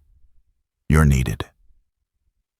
He left Robot in the lab, took the elevator up, flew toward Delta Zone, thinking about futility and necessity and the space between where Cecil had operated for 30 years. Zone Delta looked wrong, not contaminated, not synchronized, just empty. Streets abandoned, buildings dark. The kind of emptiness that came after evacuation, after cleanup, after people gave up trying to reclaim space that had been violated beyond recovery. Mark landed at the checkpoint. Soldiers stood guard, but they looked tired, demoralized, like they were guarding against threats they didn't understand and couldn't defeat. "What's the situation?" Mark asked. The sergeant pointed. "Movement inside the zone, not contaminated. Something else."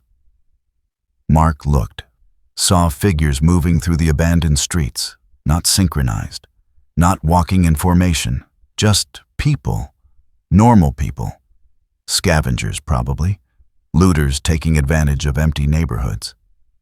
"Want us to intercept?" the sergeant asked. "I'll handle it." Mark flew in, found 3 teenagers loading electronics into a van. They froze when they saw him. Guilty expressions, caught in the act. "This is an evacuated zone," Mark said. "You're not supposed to be here." The oldest, maybe 17, stepped forward. "Neither is anyone else. All this stuff just sitting here. Nobody using it. Nobody coming back for it. Why let it go to waste?" "Because it's not yours. It's not anybody's anymore. The people who own this shit are dead or contaminated or moved away. It's just things, sitting here, rotting." Mark looked at the van, at the electronics, at 3 kids who'd grown up watching the world end and decided that rules didn't matter when civilization was collapsing. "Go," he said. "Take what you have and leave. Don't come back." They didn't argue, just got in the van and drove. Mark watched them go and wondered when enforcing property rights in abandoned zones had become his job, wondered what Cecil would have done. Probably calculated the cost-benefit of prosecution versus letting minor theft slide. Probably chosen the option that conserved resources for bigger threats. Mark flew higher, looked at the zone from above. Block after block of empty buildings, thousands of homes abandoned, millions of dollars in property left behind because contamination made geography toxic even after the entity withdrew. This was victory. This was what buying 18 days looked like. Ghost neighborhoods and traumatized survivors and teenagers looting electronics because ownership was fiction when owners disappeared. His comm crackled again. "Mark, it's Eve. Can we talk?" He landed on a rooftop. Activated his comm. "I'm here. I saw the footage from the hub after the pulse." Her voice was tight, controlled. The sound of someone trying very hard not to cry. 73,000 people. All those bodies. And Cecil. God, Mark, Cecil. I know. Do you really? Because I keep thinking about what we've become. What we're willing to do. And I don't recognize us anymore. We did what was necessary. That's what they always say. Every government that commits atrocities, every leader who orders massacres, it was necessary. We had no choice. The alternative was worse. How are we different? Mark didn't have an answer. He'd been asking himself the same question for 17 days, trying to find the line between necessary violence and war crimes, between strategic sacrifice and mass murder, between hero and executioner. "I don't know," he said finally. "Maybe we're not different. Maybe we just tell ourselves better stories. That's not good enough. It's all I have." Silence on the line. Then Eve's voice quieter. "I'm leaving the team. Taking a break. I can't do this anymore. Can't stand here pretending we're the good guys when we just killed 73,000 people. Eve, I'm not saying you're wrong. I'm saying I can't be part of being right. Not like this. Not when right looks like genocide." The line cut. Mark stood alone on the rooftop, wind cutting through his costume city, spreading below him like a patient slowly dying from internal hemorrhage. He flew back to headquarters, found Immortal in the memorial hall. The old warrior stood in front of a wall where they'd started listing names. 73,000 of them. alphabetical, each one representing a person who died when the pulse shattered the network. They're adding Cecil's name tomorrow, Immortal said. Next to all the people he killed. Seems fitting. He saved billions. He did.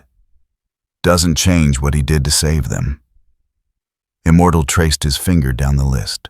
Names and names and names. I've seen this before. Civilizations making impossible choices, sacrificing thousands to save millions. It never gets easier. Never feels cleaner. You just get better at living with it. How do you live with it? By remembering that not making the choice would have been worse.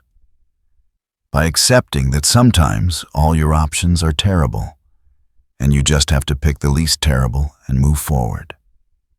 By not expecting forgiveness or understanding or peace. That's bleak. It's honest. Bleak and honest aren't exclusive. Immortal turned from the wall. You want comfort? Want someone to tell you it's okay that you did the right thing? That the weight gets lighter?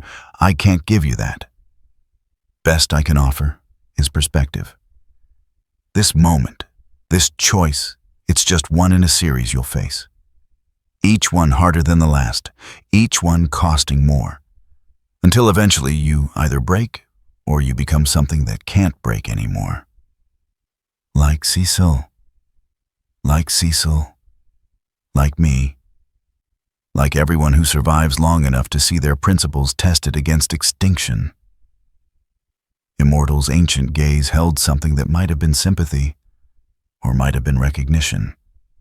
You're at a crossroads, Mark. You can walk away. Leave the decisions to others. Preserve who you are by refusing to make choices that compromise it. Or you can stay. Carry the weight.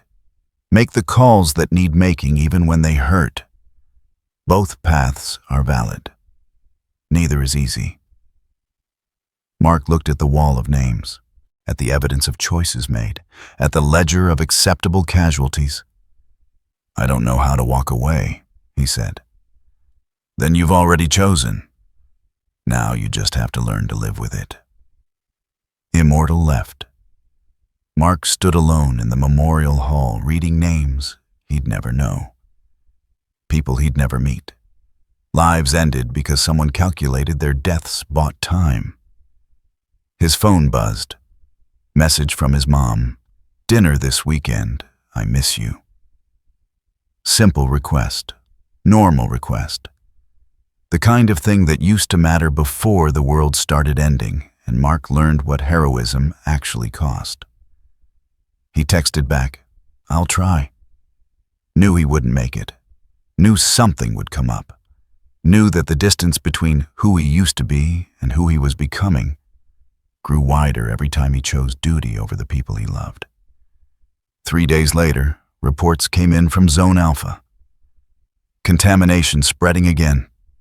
Network coherence rebuilding. The entity adapting to their countermeasures, learning from their tactics, evolving faster than they could respond. 17 days. That's what 73,000 lives bought them. What 3.5 million cascade deaths purchased. 17 days of breathing room before the cycle started again. Mark flew to the contamination zones, saw the patterns reforming, watched people positioning themselves in familiar geometric arrangements, witnessed the entity rebuilding infrastructure destroyed by the pulse. Patient, relentless, inevitable. Robot's voice crackled through his comm.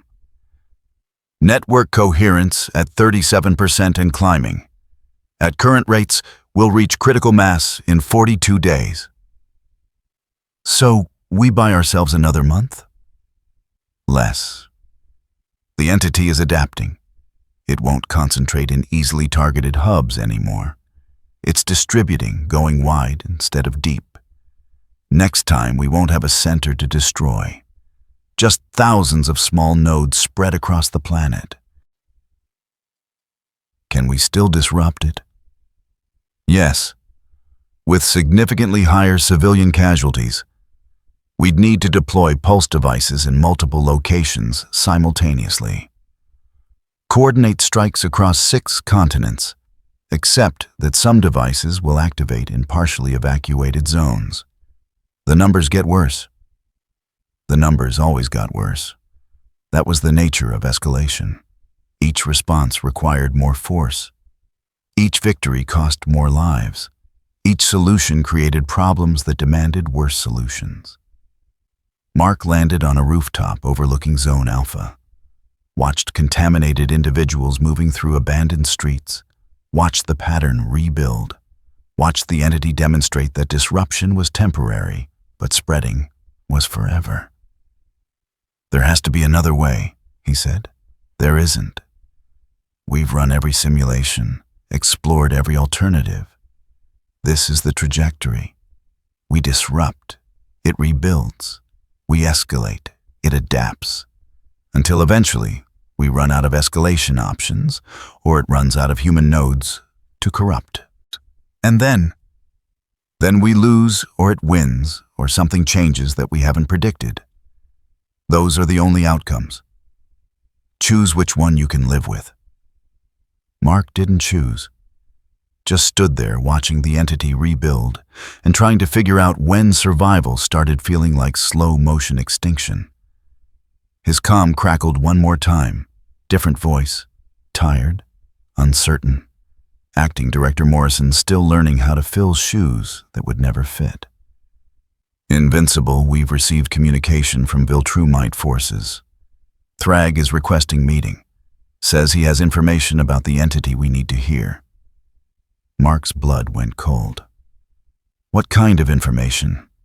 He wouldn't specify. Just said it concerns long-term contamination management and potential strategic cooperation. He wants face-to-face dialogue, neutral territory, within 48 hours. It's a trap. Probably. But we're not in a position to refuse intelligence from someone who's been studying this longer than we have. Morrison paused. "He specifically requested you attend. Said the half-breed would appreciate certain insights into what happens when species run out of time." Mark looked at the contamination zone, at the rebuilding network, at the evidence that disruption bought time but didn't solve problems. "Set up the meeting," he said. "I'll be there." The comm cut. Mark stood alone with his thoughts and the growing certainty that the war they were fighting couldn't be won through violence. That Cecil's sacrifice bought them time, but not solutions. That eventually they'd run out of people to kill, and the entity would still be there, patient and vast, and offering connection in exchange for individuality. He flew home as the sun set over a city that had survived another day at costs it couldn't keep paying. Past the memorial wall with 73,000 names and counting. Past the abandoned zones where life used to happen. Past the checkpoints where soldiers guarded against threats they couldn't fight. Arrived home to find his mother had left dinner in the refrigerator with a note. "I know you're busy. I know it's hard. But please eat something. Love, Mom." Simple care, normal care. The kind that used to be enough before Mark learned that saving the world meant carrying weight that crushed everything simple and normal and good. He ate the cold dinner standing in his kitchen. Thought about Cecil dying with a bomb in his head. Thought about Eve walking away because being right felt wrong. Thought about 73,000 people arranged in patterns even death couldn't erase. Thought about 3.5 million more who died when the network collapsed underneath them. Thought about Thrag and whatever strategic cooperation meant in Viltrumite vocabulary. Thought about the entity rebuilding and spreading and waiting with patience, born from existing outside time. The food tasted like nothing. The apartment felt like a tomb. And outside his window, the city continued its slow collapse into something that looked like survival. but felt like watching someone drown in slow motion while explaining why this was victory. Mark stood at the window, looked out at lights and darkness and the spaces between where contamination spread. 17 days bought. 42 days until the next impossible choice. 42 days to figure out what to do with time purchased through millions of casualties. 42 days to learn whether Thrag's offer was trap or opportunity, or something worse than either. He turned off the lights, stood in darkness, and tried not to think about how quickly Hero turned into executioner when the only choice was who died first. Outside, the city breathed. Inside, Mark prepared for a meeting with someone who'd built an empire on acceptable casualties and strategic sacrifice. And tomorrow, he'd learn what cooperation looked like, when both sides knew the other was lying. Somewhere in the scattered contamination zones, Trigon whispered with millions fewer voices, but infinite patience. Not closed, just quiet, waiting, always waiting. A world overflowing with power seekers. Like Invincible never imagined it would one day be driven to desperation by a different kind of force. Trigon. Though he is an entity capable of manipulating the multiverse itself, Trigon does not rely on raw power. Instead, he corrupts humanity, bending people, not reality, until the course of events aligns with his design. He does not seek to rule. He has no need for destruction. Glory means nothing to him. What Trigon wants is far more unsettling: to replace the very form of life itself by leading humanity to willingly deny its own existence. Faced with a metaphysical entity driven by such abstract and inhuman intent, the world of Invincible is forced into an age of extermination, unlike anything it has ever known. It begins with Cecil Stedman causing the deaths of 73,000 people in mere minutes, an act meant to stop the nightmare before it could spread. Yet even that sacrifice only forces Trigon to withdraw. Temporarily. The story is far from over. If you want part 2, let us know by leaving a comment below. If you enjoyed this video, don't forget to leave a like and subscribe to the channel. And be sure to turn on notifications so you won't miss our future videos. Thank you for watching, and we will see you next time.